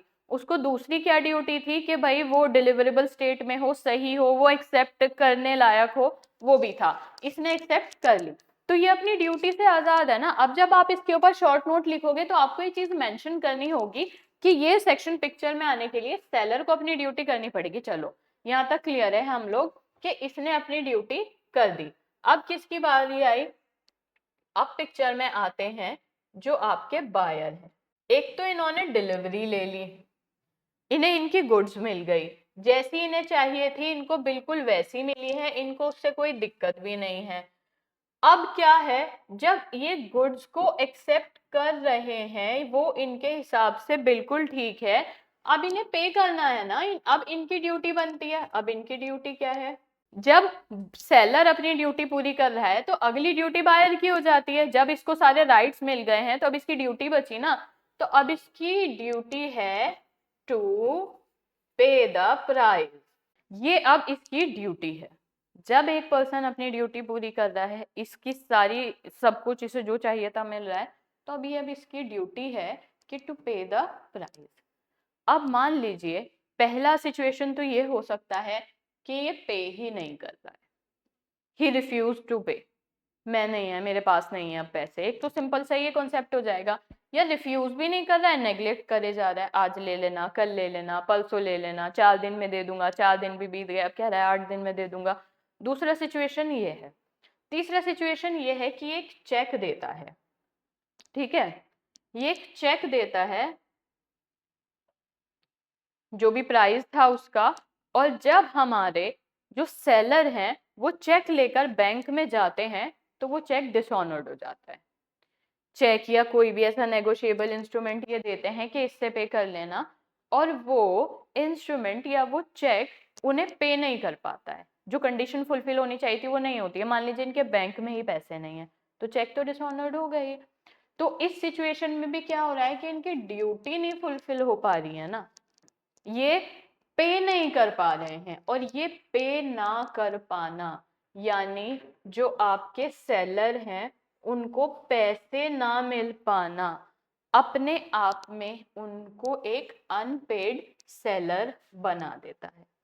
अब मुझे बताइए अनपेड सेलर किसको कहते हैं? यहाँ तक क्लियर है? किसी को कोई डाउट नहीं? सेक्शन के अंदर चलें या एक बार और समझाऊं अनपेड सेलर? जल्दी बताइए, एक बार और बता दूंगी अगर आप लोगों को समझ नहीं आ रहा है। फिर पारुल मैं आपको एक्सेप्टेंस का पॉइंट बताऊंगी, फिर उसके बाद हम इसके सेक्शन में जाएंगे। Clear Tathagat? Okay, unpaid seller सबको समझ आया? सेक्शन के अंदर जा सकते हैं हम लोग अब। चलिए पारुल, आप, मैं आपको बताती हूँ आप क्या पूछ रही थी। एक्सेप्टेंस का फर्स्ट पॉइंट अच्छा, ये when the buyer, Parul please ध्यान से सुनना, ओके ज्योति आदिति, आप ये पूछ रही हैं when the buyer intimate the seller about such acceptance, ये वाला। तो देखिए ये फर्स्ट वाला जो पॉइंट है ना, उसमें ये कह रहा होता है कि जो आपका बायर है ना, वो किसी भी तरीके से इंटीमेट करे, इंटीमेट यहाँ पे जेस्चर के लिए यूज किया गया है बेसिकली, कोई भी ऐसा जेस्चर, कोई भी उसको ऐसी निशानी दे, कुछ भी ऐसा कर दे कि हाँ सेलर को लगने लगे कि इसने एक्सेप्ट कर दिया है। अब क्या निशानी दे सकता है, क्या कर सकता है वो, मान लीजिए कि सेलर था, वो डिलीवर करने आया या उसने डिलीवरी कराई, तो इसने क्या कर दिया, पे कर दिया उन गुड्स के लिए। अब जब ये अब पे कर रहा है उन गुड्स के लिए, तो ये भी तो अपने आप में एक इंटीमेशन है, एक अपने आप में जेस्चर है ना, कि I am accepting the goods. तो बस सेक्शन का जो फर्स्ट पॉइंट है वो यही बात कर रहा है कि आपका जो बायर है वो कोई भी ऐसा, कोई भी XYZ ऐसा काम कर दे, कोई भी ऐसी चीज कर दे जिससे ये लग जाए कि हाँ भाई उसने एक्सेप्ट कर लिया। बताइए पारुल। ओके ठीक है, चलिए अब हम अपने अनपेड सेलर के अंदर आते हैं। आई होप सबने अनपेड सेलर तो समझ लिया है, ऐसा बेचारा सेलर जो गुड्स भी ठीक दे रहा है और उसको पैसे भी नहीं मिल रहे हैं। ठीक है, सीधी सी बात यही है, अनपेड सेलर वो है जो गुड्स भी डिलीवर करा रहा है, सारा कॉन्ट्रैक्ट भी अच्छे से फुलफिल कर रहा है, फिर भी बेचारे को पैसे नहीं मिल रहे हैं। लेकिन जो एग्जाम में आना है, जो आपको लिखने आना है, वो इतनी सीधी डेफिनेशन, इतनी सही स्ट्रेट कभी हो ही नहीं सकती। एग्जाम में अगर क्वेश्चन आ रहा है तो टेक्निकलिटी से लिख के आना पड़ेगा। अब लिखना थोड़ी टेक्निकलिटी से है, लेकिन समझना उसको अच्छे से है। समझने की बात यह है कि कोई भी सेलर तब अनपेड है जब उसको उसकी गुड्स के लिए पैसे नहीं मिल रहे हैं। सेक्शन में बाद में आएंगे। एक बात बताइए कि अगर मी बीइंग अ सेलर, मैं कोई चीज बेचती हूँ, मान लीजिए कि मैं किसी ए पर्सन को बुक्स बेचती हूँ, ठीक है, और बुक्स बिल्कुल सही है, उसने जो मांगी थी बिल्कुल वही है, तो यहाँ पे मेरा पार्ट हो जाता है डन। अब कौन पिक्चर में आ गया मेरे बाद पिक्चर में है बायर। ये रिसीव करेगा इन गुड्स को, अभी रिसीव करेगा, कर लिया है, उस पे नहीं जाते हैं। अब मैंने कहा कि आपकी बुक्स डन हो चुकी हैं, अब आप इनको ले लो। मान लीजिए कि मैंने डिलीवर करने के लिए भेज भी दी, रास्ते में है गुड्स, जा रही हैं, और मैंने इनसे रिक्वेस्ट की प्राइस के लिए, इन्होंने कहा अभी तो नहीं है, इनका अभी तो नहीं है, या फिर मान लीजिए कि इन्होंने मुझे एक चेक दिया था, तो चेक लेकर मैंने डिलीवर करा दी थी गुड्स, इन तक अभी पहुंची नहीं है, ये सपोज कर लेते हैं हम। अब मैं गई बैंक के पास और मैंने तो देखा कि वो जो चेक है वो तो डिसऑनर्ड हो गया है। अब जब चेक डिसऑनर हो गया है तो मैंने सोचा कि इसको बुक्स देना तो बेकार है, अब मैं इसे कॉल करती हूँ चेक से रिलेटेड कि भाई आपका चेक डिसऑनर हो गया है, तो ये बहाने बनाने लग जाता है, कभी कुछ कभी कुछ। तो मुझे इसकी बातों से आइडिया लग गया है कि पे तो नहीं कर पाएगा, है ना। या तो सीधा ये कहता कि अच्छा डिसऑनर्ड हो गया है, जो आपका डिलीवरी पर्सन आ रहा है मैं उसको तुरंत पैसे देता हूँ। तो मुझे इसकी बातों से आइडिया लग गया है कि पेमेंट तो गई, ऐसे में क्यों कराऊंगी मैं इसको कोई भी चीज डिलीवर, सीधी बात है ना, मैं इसको डिलीवर नहीं कराऊंगी। और अब मेरी मर्जी, तो ये जो मेरी मर्जी ना, ये एक टेक्निकल लीगल टर्म्स में मेरा राइट है इसको डिलीवर ना कराना, ठीक है। तो वो राइट्स में आ जाता है। तो सीधी सीधी भाषा में ऐसे था। अब टेक्निकलिटी देखते हैं क्या है। टेक्निकलिटी हमारी कहती है द सेलर ऑफ गुड्स, ठीक है, जो हमारे सेलर हैं गुड्स के, deem to be an unpaid seller, कब माने जाएंगे वो अनपेड सेलर, इसमें इस सेक्शन के अंदर या इस एक्ट के अंदर तीन बातें हैं। पहला, जब होल प्राइस, पूरा प्राइस उनको नहीं पेड हुआ है, या टेंडर्ड कुछ ऐसा एक्ट नहीं हुआ है जिससे वो मान ले कि हाँ भाई पेड हो जाएगा, पे हो जाएगा, या इंस्टॉलमेंट सही है, इंस्टॉलमेंट करी है और वो भरी भी जा रही है, तो ऐसी सिचुएशन में वो मानेंगे कि प्राइस नहीं मिला है। अब ये होल प्राइस क्या स्टैंड करता है, एक चीज समझना आप, कि अब कुछ चीजों पे डायरेक्ट साइलेंट होगा, वो चीज आपको उसमें ऊपर मेंशन करनी पड़ेगी। यहाँ सेक्शन की वर्डिंग होल प्राइस है, ठीक है, लेकिन आपको यहाँ पे क्या समझना है कि ये जो ए पर्सन है ना, मान लीजिए कि ये 2000 रुपए का कोई सामान सेलर है ये, तो बेच रहे हैं। इन्होंने 2000 का सामान बेचा बी पर्सन को, जो कि कौन थे, बायर थे। ठीक है, बी पर्सन जो है ये बायर हैं, इनको 2000 का सामान बेचा और डिलीवरी भी मान लीजिए चलिए करा दी। थोड़ी देर के लिए हम मान लेते हैं डिलीवर भी हो चुकी है। ठीक, अब क्या हुआ, बी पर्सन, अब इनकी ड्यूटी कंप्लीट इनकी साइड से, अब इनकी ड्यूटी आ जाती है पिक्चर में। अब इन्हें प्राइस पे करना है ना इसका। लेट सपोज कि ये बी जो पर्सन है ये इन्हें 1800 पे कर देते हैं। ठीक, कितने पे कर देते हैं, 1800 पे कर देते हैं। रह क्या गया अमाउंट, 200 रह गया। अब ये जो रिमेनिंग अमाउंट है, अब जब भी ये जो आपके सेलर है ना, ये इनसे अपने बचे हुए पैसे मांगते हैं, तो ये इनसे ये कहते हैं कि अरे भाई 1800 तो पे कर ही दिए हैं ना, 200 से क्या होता है, 200 से क्या होता है, 200 की वजह से तो आप अपने राइट्स एक्सरसाइज नहीं कर सकते ना। इतना बड़ा अमाउंट मैंने, मैक्सिमम अमाउंट तो पे कर ही दिया है ना, अब तो ये आपको अनपेड सेलर नहीं बनाता है।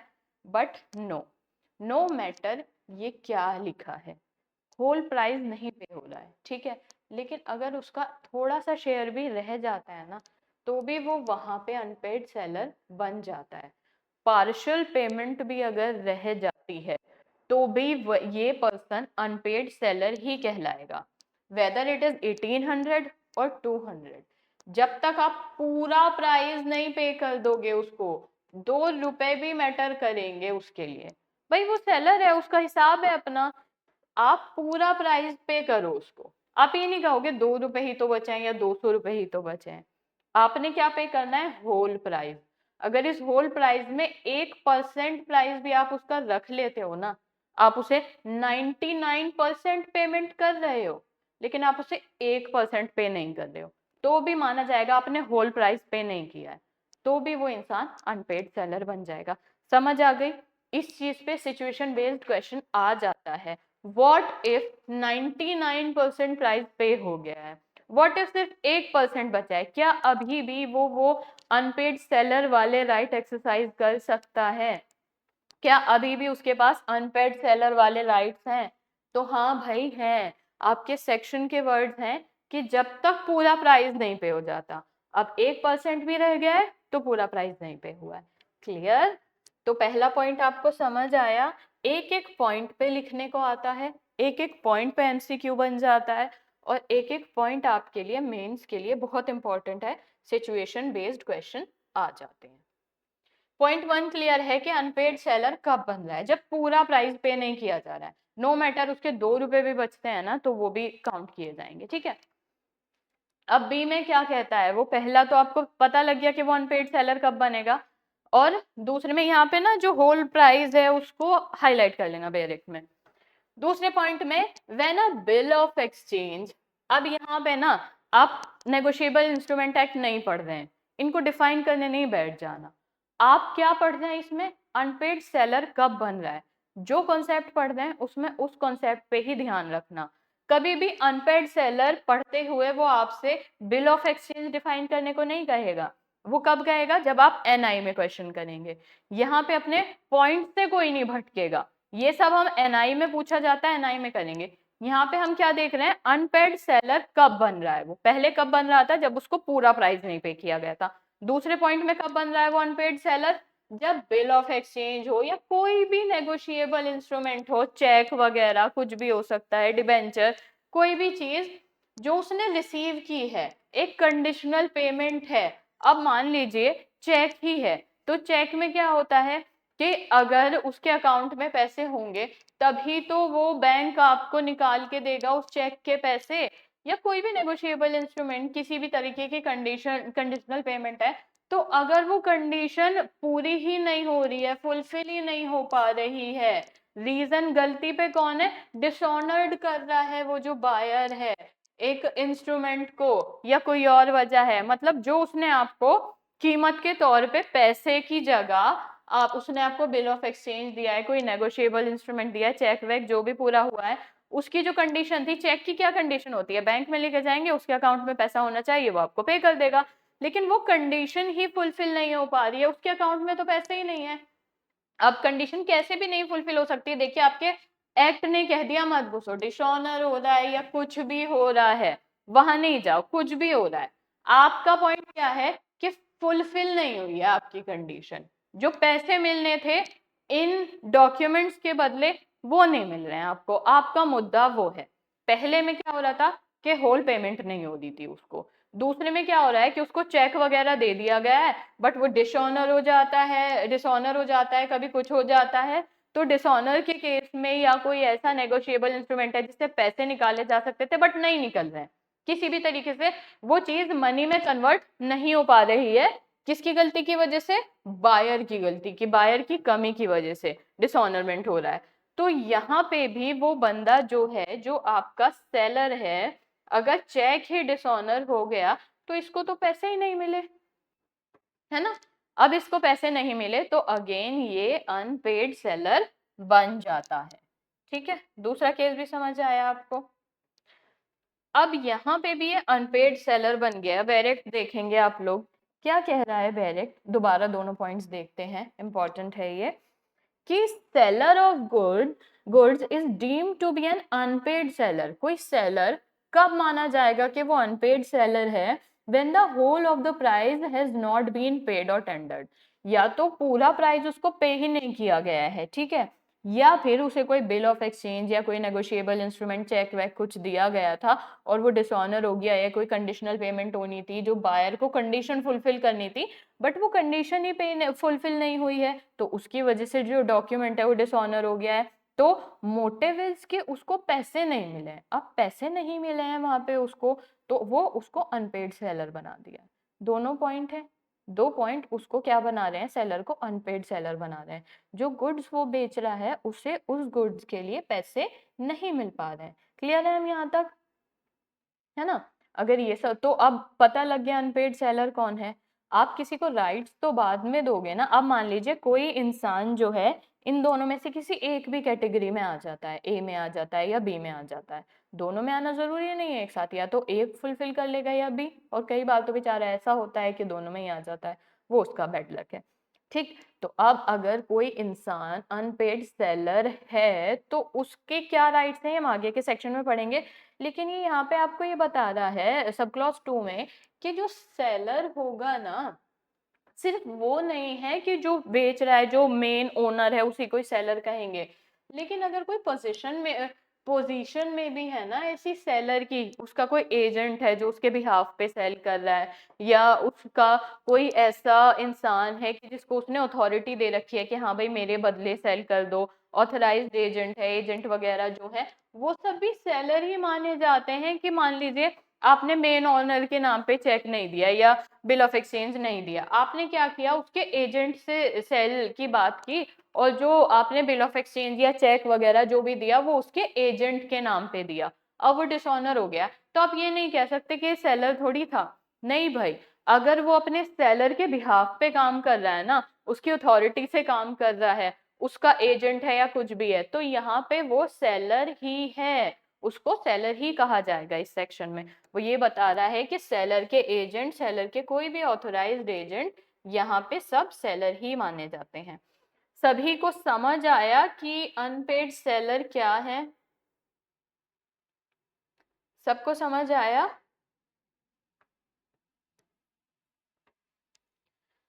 अनपेड सेलर समझ आ गया। अब हम इनके कुछ राइट्स देख लेते हैं।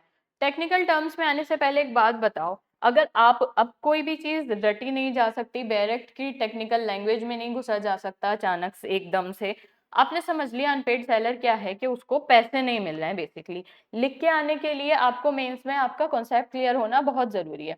अब मान लीजिए कि आप हैं सेलर, आपने जैसी उसने गुड्स कही थी आपने बिल्कुल वैसी ही प्रिपेयर करके दी, उसको जो चाहिए था सब आपने उसकी मर्जी का किया, ठीक है, उसके बाद भी आपको पैसे नहीं मिले, तो एज अ लेमैन, एक नॉर्मल इंसान के हिसाब से आप क्या करेंगे उस सिचुएशन में। देखो, बीइंग अ पर्सन ऐसा किया जा सकता है कि अगर मैंने अभी तक डिलीवरी नहीं कराई है और मुझे लग रहा है कि इंसान पैसे नहीं दे रहा है, मतलब ऐसा होना था कि डिलीवर कराने से पहले उसको मेरे पैसे देने थे, बट मुझे लग रहा है कि इंसान तो डिलीवरी कराने के उसमें नहीं है। अगर ये पैसे देने में भी ऐसा कर रहा है, इसको एक इंस्टॉलमेंट मुझे डिलीवरी से पहले दे देनी चाहिए थी, इसके तो पैसे ही नहीं आए हैं, या जो चेक आया है वो तो डिसऑनर हो गया, अब मैं कैसे डिलीवरी कराऊं? तो मैं as a normal human being जिसने कभी सोगा नहीं भी पढ़ा है, उसको पढ़ने की भी जरूरत नहीं, मैं तो नहीं भेजूंगी गुड्स, क्योंकि जो मुझे गुड्स डिलीवर करानी है उसका जो चेक मेरे पास आया है उसका तो, हाँ हाँ, तो फिर लाइन तो थोड़ा उसमें आ गया ना टेक्निकल टर्म्स में, अभी एक मिनट नॉर्मली देखते हैं। तो उसमें क्या होगा ना कि मैं तो नहीं कराऊंगी डिलीवरी, मैं क्यों भेजूं गुड्स, जबकि जो मेरे पास आया है, जो मेरे पास चेक आया है वो काम ही नहीं कर रहा, या फिर उसको डिलीवरी से पहले एक पार्ट पेमेंट करनी थी उसने की ही नहीं, मैं क्या भरोसा करूं कि आगे वो पे कर देगा? तो मैं क्या करूंगी, मैं नहीं भेजूंगी गुड्स। ठीक है।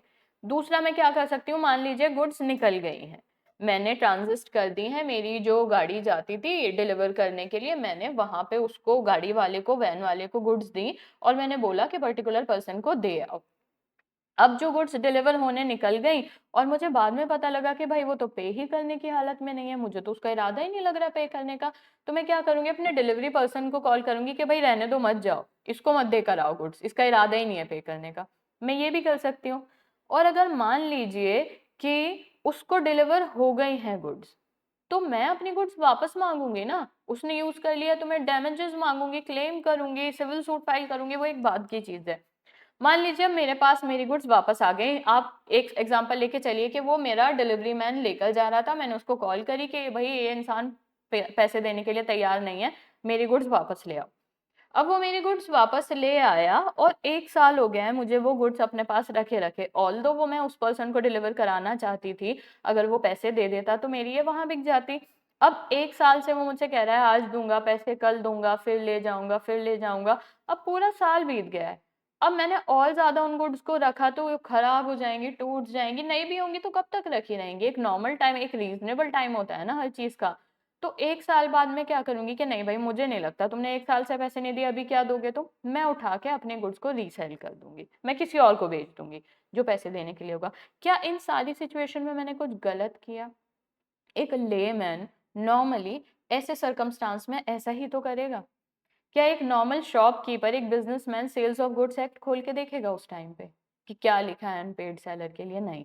तो जो एक्ट भी बना है वो आपके लिए कॉमन सेंसिकल चीजों में बना है, कुछ याद नहीं रहे, कोई क्लॉज याद नहीं रहे, क्या याद रहेगा कि उस सिचुएशन में आपने क्या करना था, एक नॉर्मल लेमैन क्या करता, यही 3-4 चीजें करता।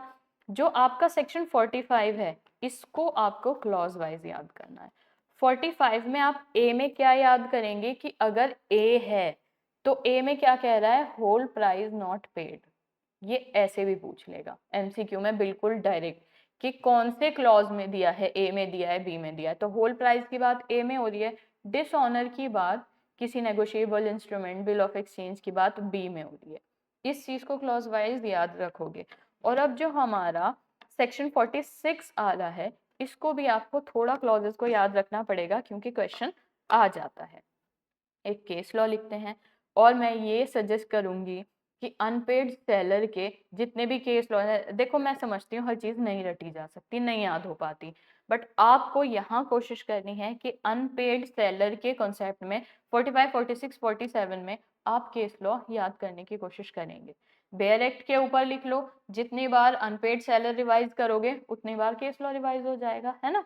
यहाँ थोड़ा जरूरी हो जाता है क्योंकि ये क्वेश्चन कुछ ऐसे होते हैं, आने ही आने होते हैं, बहुत रेयर आपकी किस्मत खराब होती है कि इस तरह का क्वेश्चन नहीं आता है पूरे पेपर में, वरना अगर सोगा से क्वेश्चन बनता है तो कुछ चीजें ऐसी होती हैं जो उसको टच करनी ही पड़ती हैं, कैविट एम्प्टर हुआ, अनपेड सेलर हुआ। अब मेंस में इतने इंपॉर्टेंट प्रोविजन नहीं छुएगा तो फिर क्या पूछेगा? हाँ, एक चीज सेल और अग्रीमेंट टू सेल भी बहुत आता है, तो इन कुछ चीजें ऐसी होती हैं आनी आनी होती है, उसका तो हमें केस लॉ दिमाग में रखना ही पड़ता है। एक केस लिखते हैं फिर हम उसके राइट्स पे आते हैं, ठीक है? और इस बीच में अगर यहां तक किसी को कुछ समझ नहीं आया तो पूछ लो। सेक्शन 45 क्लियर है? अभी हमने 45 ही किया है, 46 में हम नहीं आए हैं, मैंने थोड़ी सी बेसिक्स सा आपको समझाया है, बट अभी मैं डायरेक्ट की लैंग्वेज में समझाऊंगी। 45 क्लियर है तो अब हम 46 पे आते हैं, ठीक है? पहले केस लिखेंगे हम।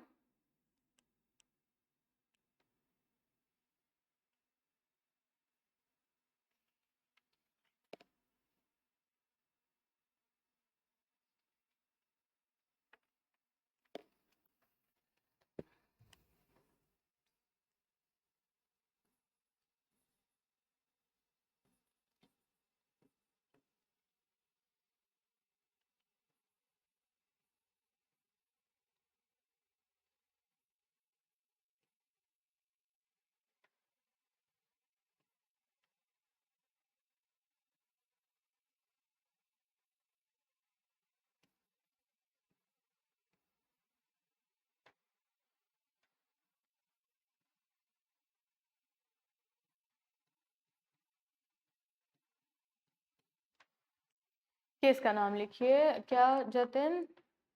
अनपेड सेलर मेंस के लिए इम्पोर्टेंट है क्या? अभी इतनी देर से और क्या बता रही हूँ कि ये मेंस में आता है, मेंस में ही आता है, प्री में भी आता है, मेंस में शॉर्ट नोट भी आ जाएगा। जतिन आप क्लास अटेंड नहीं कर रहे हैं? आपने ली है प्रॉपर क्लास? मैंने तो क्लास स्टार्ट करते हुए ही बताया था कि अनपेड सेलर मेंस में आएगा, अनपेड सेलर पे शॉर्ट नोट आ जाएगा, उसके राइट्स पूछ लेगा।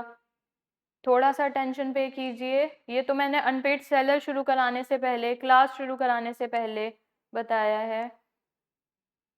प्री में भी आएगा, प्री में तो ऐसे टॉपिक आ ही जाते हैं। थोड़ा सा ध्यान से सुनिए आप मेरी बात, वरना आपका कॉन्सेप्ट उड़ जाएगा। मेंस में आएगा, प्री में भी आएगा। मेंस में शॉर्ट नोट आता है और उसके राइट्स पूछे जाते हैं। और मैंने ये भी बताया था क्लास में अभी आपको कि यही एक ऐसा टॉपिक है जिसमें ऐसा नहीं होगा कि आपको सिचुएशन बेस्ड ही मिलेगा, डायरेक्ट क्वेश्चन भी मिल जाता है इससे कि हु इज अनपेड सेलर और what are the rights of unpaid seller. तो ये मैं 3-4 बार इसीलिए रिपीट किया था कि आप टॉपिक को थोड़ा सीरियस लेकर पढ़ें। प्री मेंस सबके लिए इंपॉर्टेंट है। ठीक है, केस का नाम सबने लिख लिया है। चलिए, अब केस के नाम के बाद इसमें क्या कहा जा रहा है आपके केस में कि इंसॉल्वेंसी ऑफ बायर। एक लाइन लिखिए, इंसॉल्वेंसी ऑफ बायर और डिसऑनर ऑफ, और dishonour of bill, dishonour of bill restores, restores sellers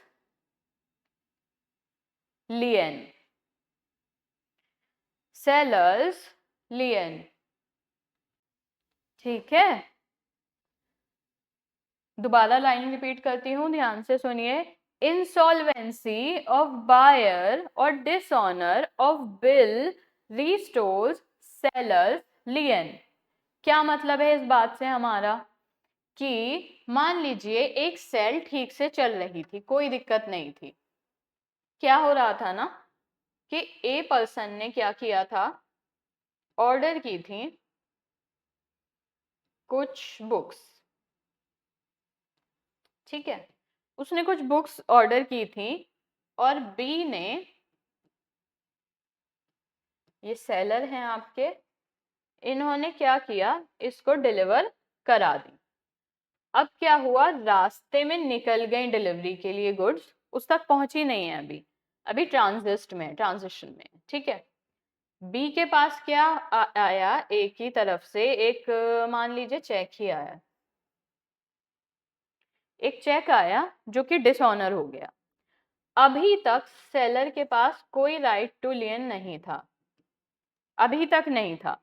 check भी आ गया था उसके पास, बिल्कुल कोई राइट टू लियन की बात नहीं थी। लेकिन चाहे 2 दिन बाद, 3 दिन बाद, उसने जब जाकर चेक किया, एक रीजनेबल पीरियड में चेक करना होता है, तो उसने देखा कि चेक डिसऑनर्ड है। जैसे ही इसको पता लगा चेक डिसऑनर्ड है, तो रीस्टोर हो जाएगा राइट टू लियन। या फिर मान लीजिए ये ए पर्सन बी के बहुत कहने पे पे कर दो, पे कर दो, पे कर दो नहीं कर रहा था, और फाइनली 1 घंटे बाद इसने चेक भेज दिया। अब जब इसने चेक भेज दिया तो वहां पे तो राइट टू लियन हट गया ना उसका, अब तो राइट टू लियन नहीं रहा। बट जब चेक आया तब राइट टू लियन गायब हो गया, पिक्चर से हट गया। बट क्या हुआ ना कि जब दोबारा उसने चेक चेक करा कि चलो पेमेंट जैसे तैसे आई तो वो चेक ही डिसऑनर्ड निकला, तो वो रीस्टोर कर लेगा लियन।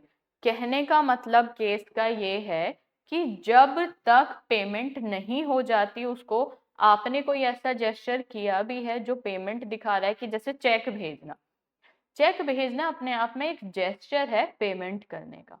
पहले से तो नहीं पता होता ना कि ये डिसऑनर्ड हो जाएगा या नहीं। अब चेक भेजना अपने आप में एक जेस्चर हो गया पेमेंट का। इस पॉइंट पे जब सेलर तक चेक आ रहा है तो सवाल ही नहीं उठ रहा है किसी भी तरीके से राइट टू लियन का, है ना।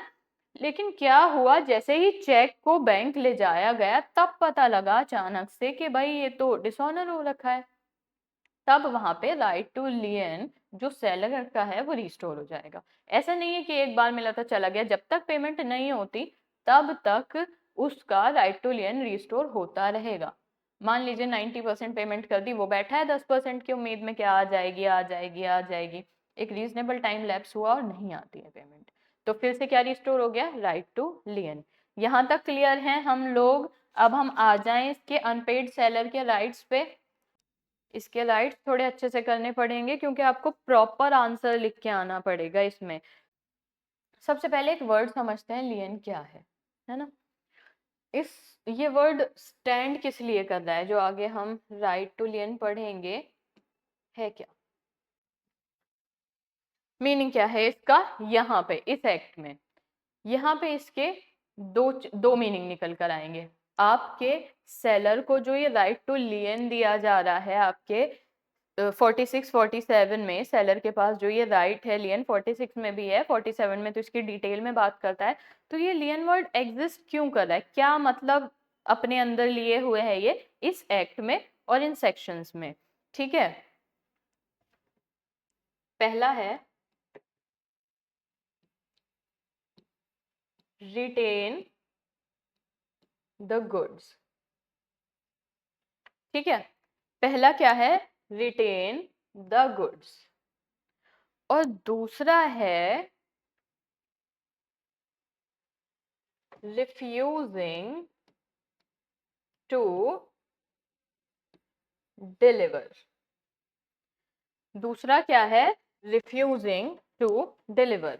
राइट टू लियन यहाँ पे आपके सेलर को दो चीजें प्रोवाइड कर रहा है, या तो उन्हें रिटेन कर ले अगर डिलीवर नहीं हुई है ना, या निकल भी गई है ट्रांजिट से रोक ले, रिटेन करे रखे अपने पास।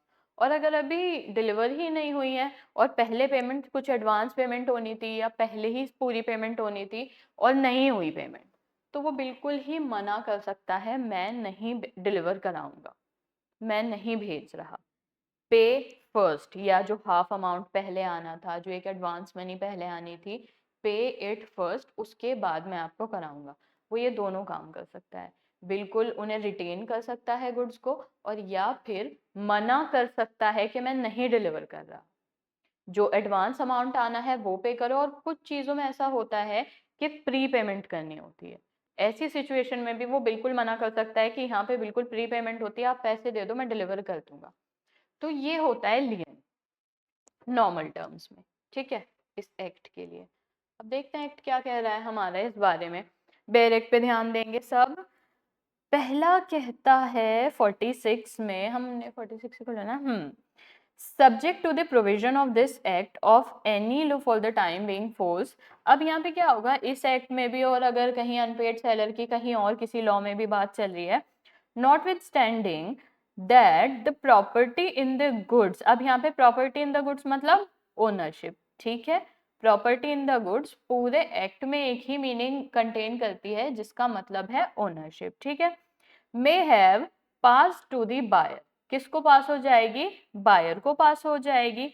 The unpaid seller of goods as such has by implication of law. अब मान लीजिए कि जो वहां पे प्रॉपर्टी इन लॉ है गुड्स की, वो पास नहीं हुई है अभी तक बायर को, या रास्ते में है, या अभी तक आपने डिलीवर करा रहे हैं आप, क्योंकि एक बार उसके हाथ में वो चीज आ गई ना, एक बार आपने उसको ओनरशिप दे दी, फिर तो सिविल सूट ही आपके लिए रास्ता बनेगा। आप उसके घर से कैसे ले आओगे, कई बार ये चीज तो पॉसिबल नहीं होती ना कि आपने डिलीवर करा दी उसे घर से उठा लोगे, तो वो बाद की चीज है। ये उस सिचुएशन की बात कर रहा है कि पहले या तो आपने ओनरशिप अभी दी ही नहीं है, या फिर आपने अभी डिलीवर कराई है, पहुंची नहीं है उस तक, या फिर अभी आपके पास रखी है, आप डिलीवर कराने वाले हो। ठीक है, इन सिचुएशन में जहां पे अभी आपके बायर के पास अभी ओनरशिप फिलहाल नहीं है उस चीज की, वो गुड्स या तो रास्ते में है, इन ट्रांजिट है, या भी आपके पास रखे हैं उस तक नहीं पहुंचे हैं, इस सिचुएशन में क्या करेंगे ना आप, सबसे पहला राइट टू लियन।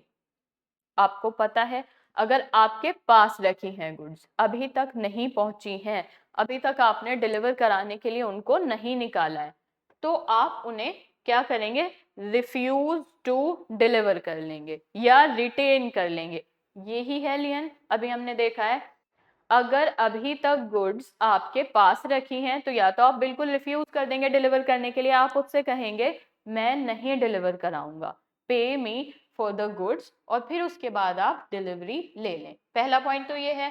या फिर हो सकता है कि वो आपने कैरियर तक भिजवा दी हो, ऐसी सिचुएशन में आप क्या करेंगे, कैरियर वाले को कॉल करेंगे और उससे कहेंगे कि स्टॉप, वापस ले आओ, मत दो उनको। ठीक है, तो ये राइट टू लियन हो गया। राइट टू लियन इतना इंपॉर्टेंट टॉपिक है, मेंस में कभी अनपेड सेलर भी नहीं आएगा, मान लीजिए सिर्फ ये पूछ लेगा राइट टू लियन। ये बेलमेंट वगैरह में भी आपके काम आएगा अगर लियन आप अच्छे से समझ लेंगे। हर जगह लियन का मतलब ऑलमोस्ट सेम ही होता है, थोड़ा बहुत लॉ से वेरी कर जाएगा, but right to lien is most of the time bailment वगैरह में भी सेम ही है कि क्या होता है, रिफ्यूज टू डिलीवर और रिटेन द गुड्स, ये दो वर्ड्स याद रखेंगे। तो ये लियन अपने आप में इंपॉर्टेंट टॉपिक है, एग्जाम में सिर्फ शॉर्ट नोट लिखने भी आ जाएगा इसका। ठीक है, प्री में तो देखे ही जाते हैं जो इंपॉर्टेंट टॉपिक है उनसे क्वेश्चन, बल्कि मेंस में ना राइट टू लियन पे ही शॉर्ट नोट आ जाएगा। ठीक है, क्या कह रहा है, a lien on the goods for the price while he is in possession of them. अब यहाँ पे ये जो आपके ही है यानी आपके जो सेलर हैं उनके पोजेशन में होंगी गुड्स तभी तो लियन कर पाएंगे। तो ये कह रहा है अगर उनके पोजेशन में है गुड्स तो उनके पास राइट है, राइट टू लियन, रख लें गुड्स, ना भेजें वापस, ना कराएं उनको डिलीवर। ठीक है, राइट टू लियन है यहाँ पे। पहला राइट तो आपको ये दे रखा है। दूसरा, in case of the insolvency of the buyer, अब बायर इंसॉल्वेंट हो गया है, कैसे हुआ क्यों हुआ हमारा काम नहीं है, बट यहाँ पे बायर की इंसॉल्वेंसी है, तो क्या राइट है, एक राइट है स्टॉप करने का गुड्स को ट्रांजिट में ही। मान लीजिए कि आप किसी पर्टिकुलर बिजनेसमैन को कोई चीजें प्रोवाइड करा देते हैं, आप उसके बिजनेस टर्म्स में हैं उसके साथ और आप उसको गुड्स प्रोवाइड कराते हैं। ऐसे में क्या हुआ, somebody told you कि भाई वो तो इंसॉल्वेंट हो गए हैं। अब ऑल्दो आपका उस पर्सन के साथ कॉन्ट्रैक्ट था, अब अगर आप उसको गुड्स डिलीवर नहीं कराओगे तो फिर क्या होगा, लेकिन उसकी इंसॉल्वेंसी की वजह से आप उससे पूछोगे आर यू केपेबल टू पे, अगर वो आपको पे कर रहा है ठीक है, लेकिन अगर वो पे करने की हालात में नहीं है, उसके चेक डिसऑनर हो रहे हैं, वो पे नहीं कर पा रहा है, उसके in the position of not paying for the goods में आपके पास बिल्कुल क्लियर कट राइट है कि गुड्स को ट्रांजिट में ही रोक दो। जब वो आपसे पार्ट हो गई हैं, आपके पोजेशन से निकल चुकी हैं, रास्ते में हैं, तो उनको रास्ते में ही रोक दो, नहीं भेजनी मुझे। तो देखा आपने दो क्या हो रहा है, पहले में क्या हो रहा है, आपके पास पोजीशन है उस चीज का तो राइट टू लियन है, लियन में क्या होगा, आप डिलीवर करने से मना कर दोगे या फिर रखे रखोगे, रिटेन रखोगे उनको। ठीक है, तो राइट टू लियन में ये हो जाएगा। या फिर मान लीजिए आपके पोजीशन से निकल गई हैं गुड्स, अब इंसॉल्वेंसी है, किसी भी वजह से है, वो पे नहीं कर रहा है, वो पे नहीं कर रहा है, नहीं करना चाहता है, वो हमारा पॉइंट नहीं है। पॉइंट हमारा ये है हमें पेमेंट नहीं मिल रही है वहां पे।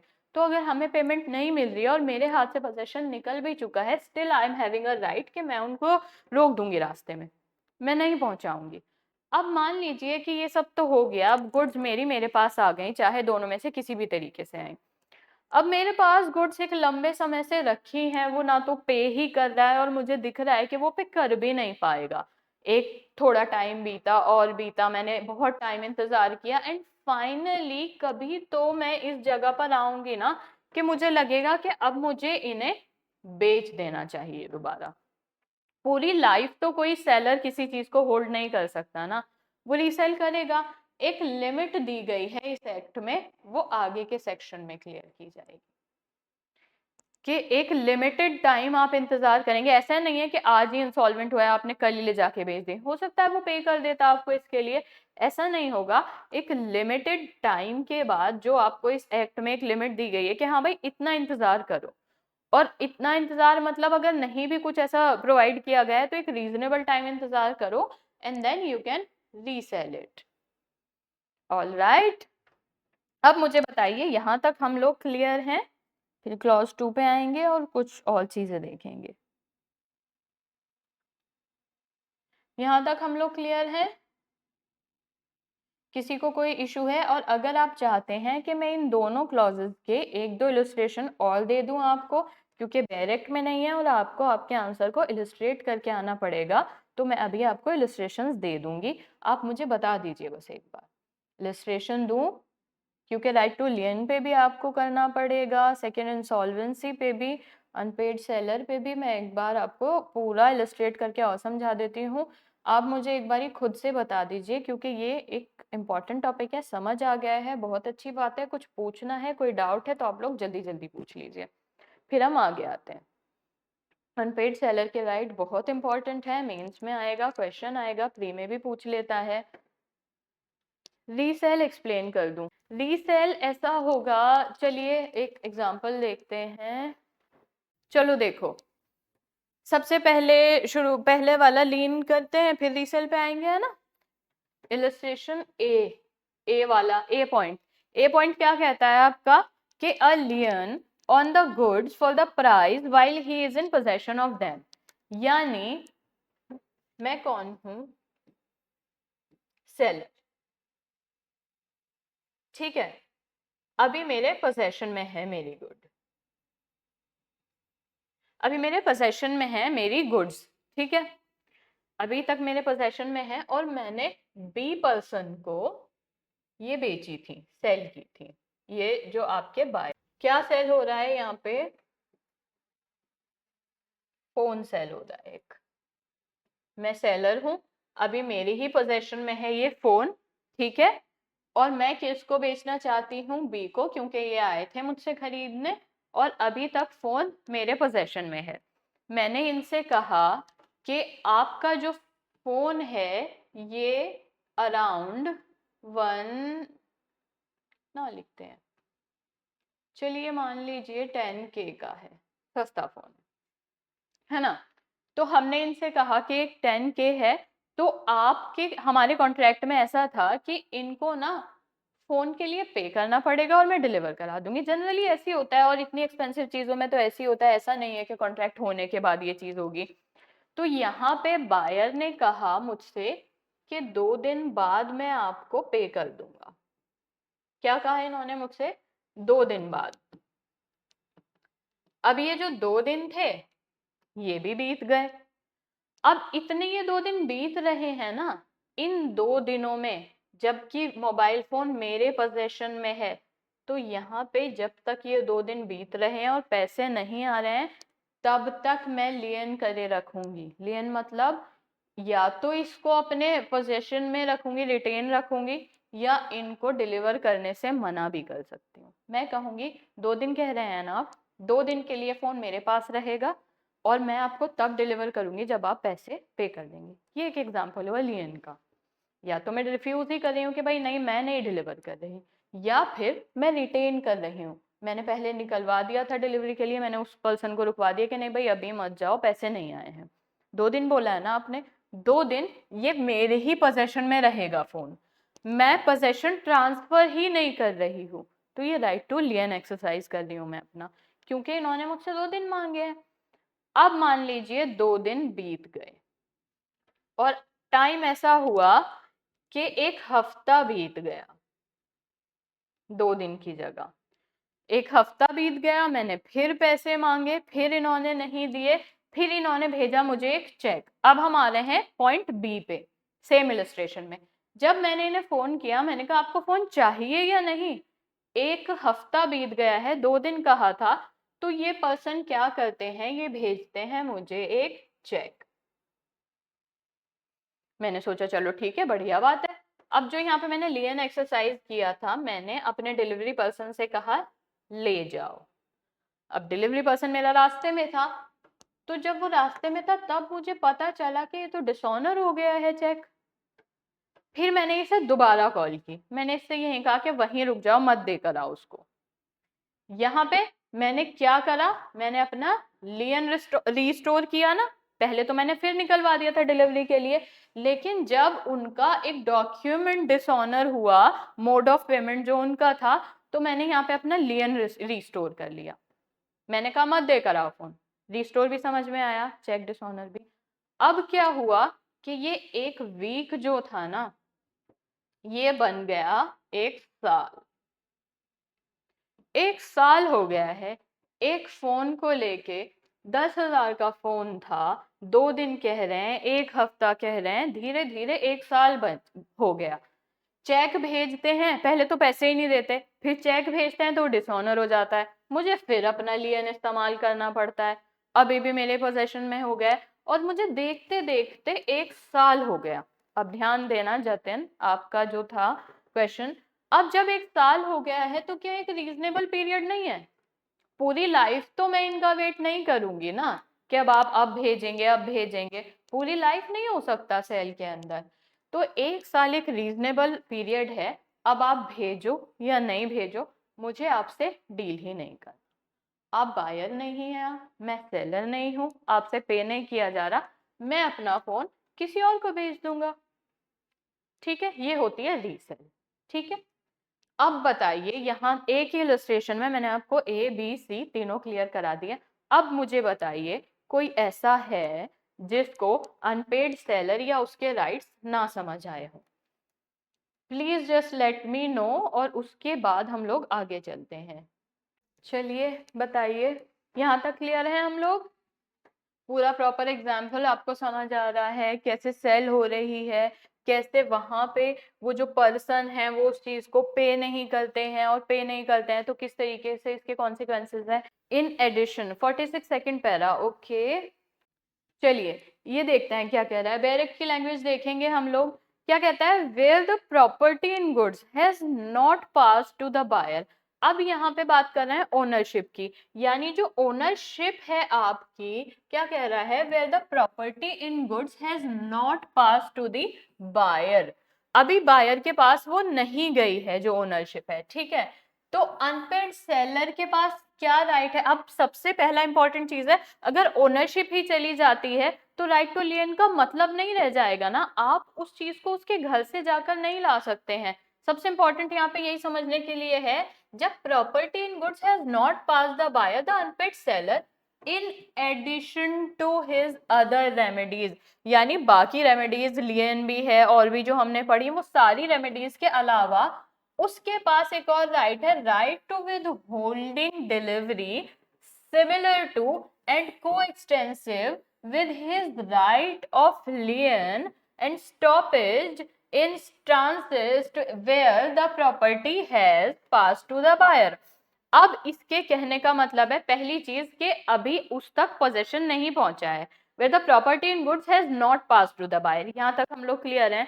द अनपेड सेलर के पास बाकी लेन वगैरह के राइट्स के साथ साथ और क्या राइट है, क्या अदर रेमेडी है कि वो विदहोल्ड कर लेगा डिलीवरी को, सिमिलर और को extensive with his right of लियन। अब राइट टू लियन तो है ही, लेकिन कुछ और ऐसी चीजें हैं कि जो उसको आगे भी उसको सेल करनी थी, या उसकी कोई प्रीवियस सेल भी चल रही थी, या आगे उसने फर्दर भी कुछ ऑर्डर दिया था कि ये ऑर्डर कंप्लीट करने के बाद आपको हमारे लिए ये चीज भी फाइनल करनी होगी। ऐसी सिचुएशन में क्या कर सकता है ना वो, कि फर्दर वाले की डिलीवरी भी रोक सकता है। क्या कर सकता है, फर्दर वाले की डिलीवरी, यानी कि अगर एक पर्टिकुलर सेल कंप्लीट नहीं हो पा रही है तो उसके पास एक सिमिलर राइट है विदहोल्ड करने का डिलीवरी को। मैं आगे का भी जो आपके प्रोडक्ट्स हैं आपको डिलीवर नहीं कराऊंगा। आपने केक की पेमेंट नहीं की है ना अभी तक, आपकी साइड से जो केक ऑर्डर हुआ था ना, तो आपने उसकी पेमेंट ली है, तो अब इसके साथ जो सिमिलर और को एक्सटेंसिव चीजें थी, जो पार्टी स्टफ था जो आपने ऑर्डर किया था, नहीं मिलेगा अब आपको। तो ये उसके पास राइट होता है, because he has reason to believe कि उसकी पेमेंट नहीं मिल रही है तो आगे की क्या मिल जाएगी, तो या फिर मान लीजिए केक के अलावा बाकी चीजें भी ट्रांजिट में चली गई थी, उसने डिलीवर कराने के लिए भेज दी थी, तो ऐसी सिचुएशन में जरूरी नहीं है कि वो केक को ही रोक देगा, वो ये भी करेगा कि बाकी प्रॉपर्टी को भी रोक देगा। सिमिलर को एक्सटेंसिव कोई भी ऐसी प्रॉपर्टी है तो वो उसको भी नहीं करेगा, because he is unpaid seller. उसको पता है मुझे इस चीज की ही पैसे नहीं मिले हैं, तो अभी मैं बी चीज कैसे डिलीवर करा दूं। क्या उसके पास ऐसा रीजन होगा, कोई रीजन टू बिलीव नहीं होगा, कोई ऐसी चीज नहीं होगी जो उसको बता दे कि हाँ he has to deliver the further goods. तो ये होता है कि एडिशनल राइट्स दिए हुए हैं उसको, क्योंकि इस सिचुएशन में उसके पास he has not reason to believe ना कि सामने वाला बाकी की चीजों का पे करेगा। Are we clear? यहाँ तक क्लियर है हम लोग? अब बोर्ड पे आता तो हो जाता, बट हाँ अब मुझे ये बताइए 46 तक तो हम लोग क्लियर है ना, किसी को कोई इशू नहीं है? यहाँ तक आप लोगों के समझ आ गया है? यहाँ तक तो आपको समझ आ गया, कोई इशू नहीं है, आप लोग लिख लेंगे ना इस पे अगर एग्जाम में लिखने के लिए आएगा, क्वेश्चंस कराना है, क्योंकि इस पे प्रॉपर आपको एक आंसर फ्रेम करने के लिए आएगा। घर जाइए, और बल्कि मैं तो सजेस्ट ये करूंगी कि तो अगर आप लोगों के पास टाइम है ना तो बैठ के एक बार इस पे एक शॉर्ट नोट लिख के देखना। चलिए क्वेश्चंस पे आते हैं हम लोग। आज का तो हमारा क्लियर हो गया है, देखते हैं इस एरिया से क्वेश्चन कितने बन रहे हैं। अभी तक जितने क्वेश्चंस हुए हैं सब क्लियर हैं आप लोगों को? अनपेड सेलर पे आते हैं अब हम। रेडी? चलिए आप लोग अब मेरी बात ध्यान से सुनिए और मुझे आंसर कीजिए। हमारा पहला क्वेश्चन है अनपेड सेलर से। ओके, अनपेड सेलर, क्वेश्चन सुनिए। अनपेड सेलर में exercise his right of stoppage in transit. क्या कह रहा है? एक तो बिल्कुल अभी अभी पढ़ा है हमने, ये क्या कह रहा है? स्टॉपेज इन, बिल्कुल अभी पढ़ा है ना, ट्रांजिट। कैसे? चार ऑप्शन दूंगी कि ये काम वो कैसे कर सकता है। पहला, by taking actual possession of goods. By taking actual possession of goods, कहीं भी ये वर्ड यूज थे आपके डायरेक्ट में? नो, मेरे हिसाब से तो नहीं थे। By actual taking possession of goods ये तो हमने डायरेक्ट में पढ़ा ही नहीं अभी। बी क्या कहता है? By giving notice of his claim to the carrier और other bailee in whose possession the goods are. सुनने में अच्छा लग रहा है लेकिन डायरेक्ट में तो नहीं पढ़ा हमने, सुनने में तो बड़ा रीजनेबल सा लग रहा है। By giving notice of his claim to the carrier और the bailee in whose possession the goods are. लेकिन सी कहता है, सी कहता है to retain the possession or stop the transit in carrier। C थोड़ा बेटर लग रहा है। देखो टेक्निकल टर्म्स में गलत दोनों नहीं थे, बस हमारे डायरेक्ट में इस तरह मेंशन किया है। पहला भी क्या कह रहा था? Taking actual possession of the goods. Taking actual possession तो लियन ही हो गया ना, समझ गए ना आप लोग? आगे क्या कह रहा है? अगला क्वेश्चन देखिए। हाँ बस वही है, बाकी दोनों ठीक थे वो भी। सेलर, अगला क्वेश्चन है, seller has right to stoppage of goods in transit when. हाँ जी ज्योति, क्या कह रहा है? सेलर के पास राइट है स्टॉप करने का गुड्स को ट्रांजिट में। देखिए फिर वही सेम क्वेश्चन है, लेकिन यहाँ पूछ रहा है कि कब। ऊपर पूछ रहा था कैसे, कैसे करेगा स्टॉपेज ट्रांजिट में, और यहाँ पूछ रहा है कब करेगा। तो कब करेगा? ए कह रहा है, ए पॉइंट सुनिए, cheque given by the buyer bounces. क्या कह रहा है? Cheque given by the buyer bounces. B कह रहा है buyer despite promise fails to pay the price of good. अब एक बात सुनना मेरी, ऑप्शन लिखने से पहले, cheque given by the buyer bounces या फिर buyer despite promise fails to pay the price of goods, इन दोनों केसेस में हमने ना सिर्फ लियन पढ़ा है, ठीक है? इन केसेस में हमने स्टॉप ट्रांजिट नहीं पढ़ा। हो सकता है वो भी, लेकिन ये जो दो पर्टिकुलर चीजें हैं ना, चेक बाउंस वाली और इवन आफ्टर प्रॉमिस टू पे, वो पे नहीं कर पाया, नहीं तथागत सुन लो। तो इन दोनों केसेस सही हैं, लेकिन लियन के केस में सेकंड भी तो तथागत पे सही हो सकता है ना, बी में भी तो वो पे नहीं कर पा रहा है और ए में चेक बाउंस हो रहा है, लेकिन ये लियन के केस में मेंशन कर रखा है। यहाँ पे स्पेसिफिकली जो वर्ड यूज कर रखे हैं क्वेश्चन में, वो stoppage of goods in transit कर रखे हैं, जो कि stoppage of goods in transit specific clause है। उसमें क्या लिखा है, buyer become insolvent, buyer become insolvent. जो स्टॉपेज वाला क्लॉज है उसमें सिर्फ बायर बिकम इंसॉल्वेंट लिखा है ना, चेक करो अपना अपना बैरिक, समझ आया या नहीं। ये देखो ट्रिक की कितने हैं क्वेश्चन, अनपेड सेलर के इजी आ ही नहीं रहे हैं। आपको तो सारे ही ऑप्शन सही लगेंगे, पिछले क्वेश्चन में भी सारे सही थे, एक भी ऑप्शन गलत नहीं था।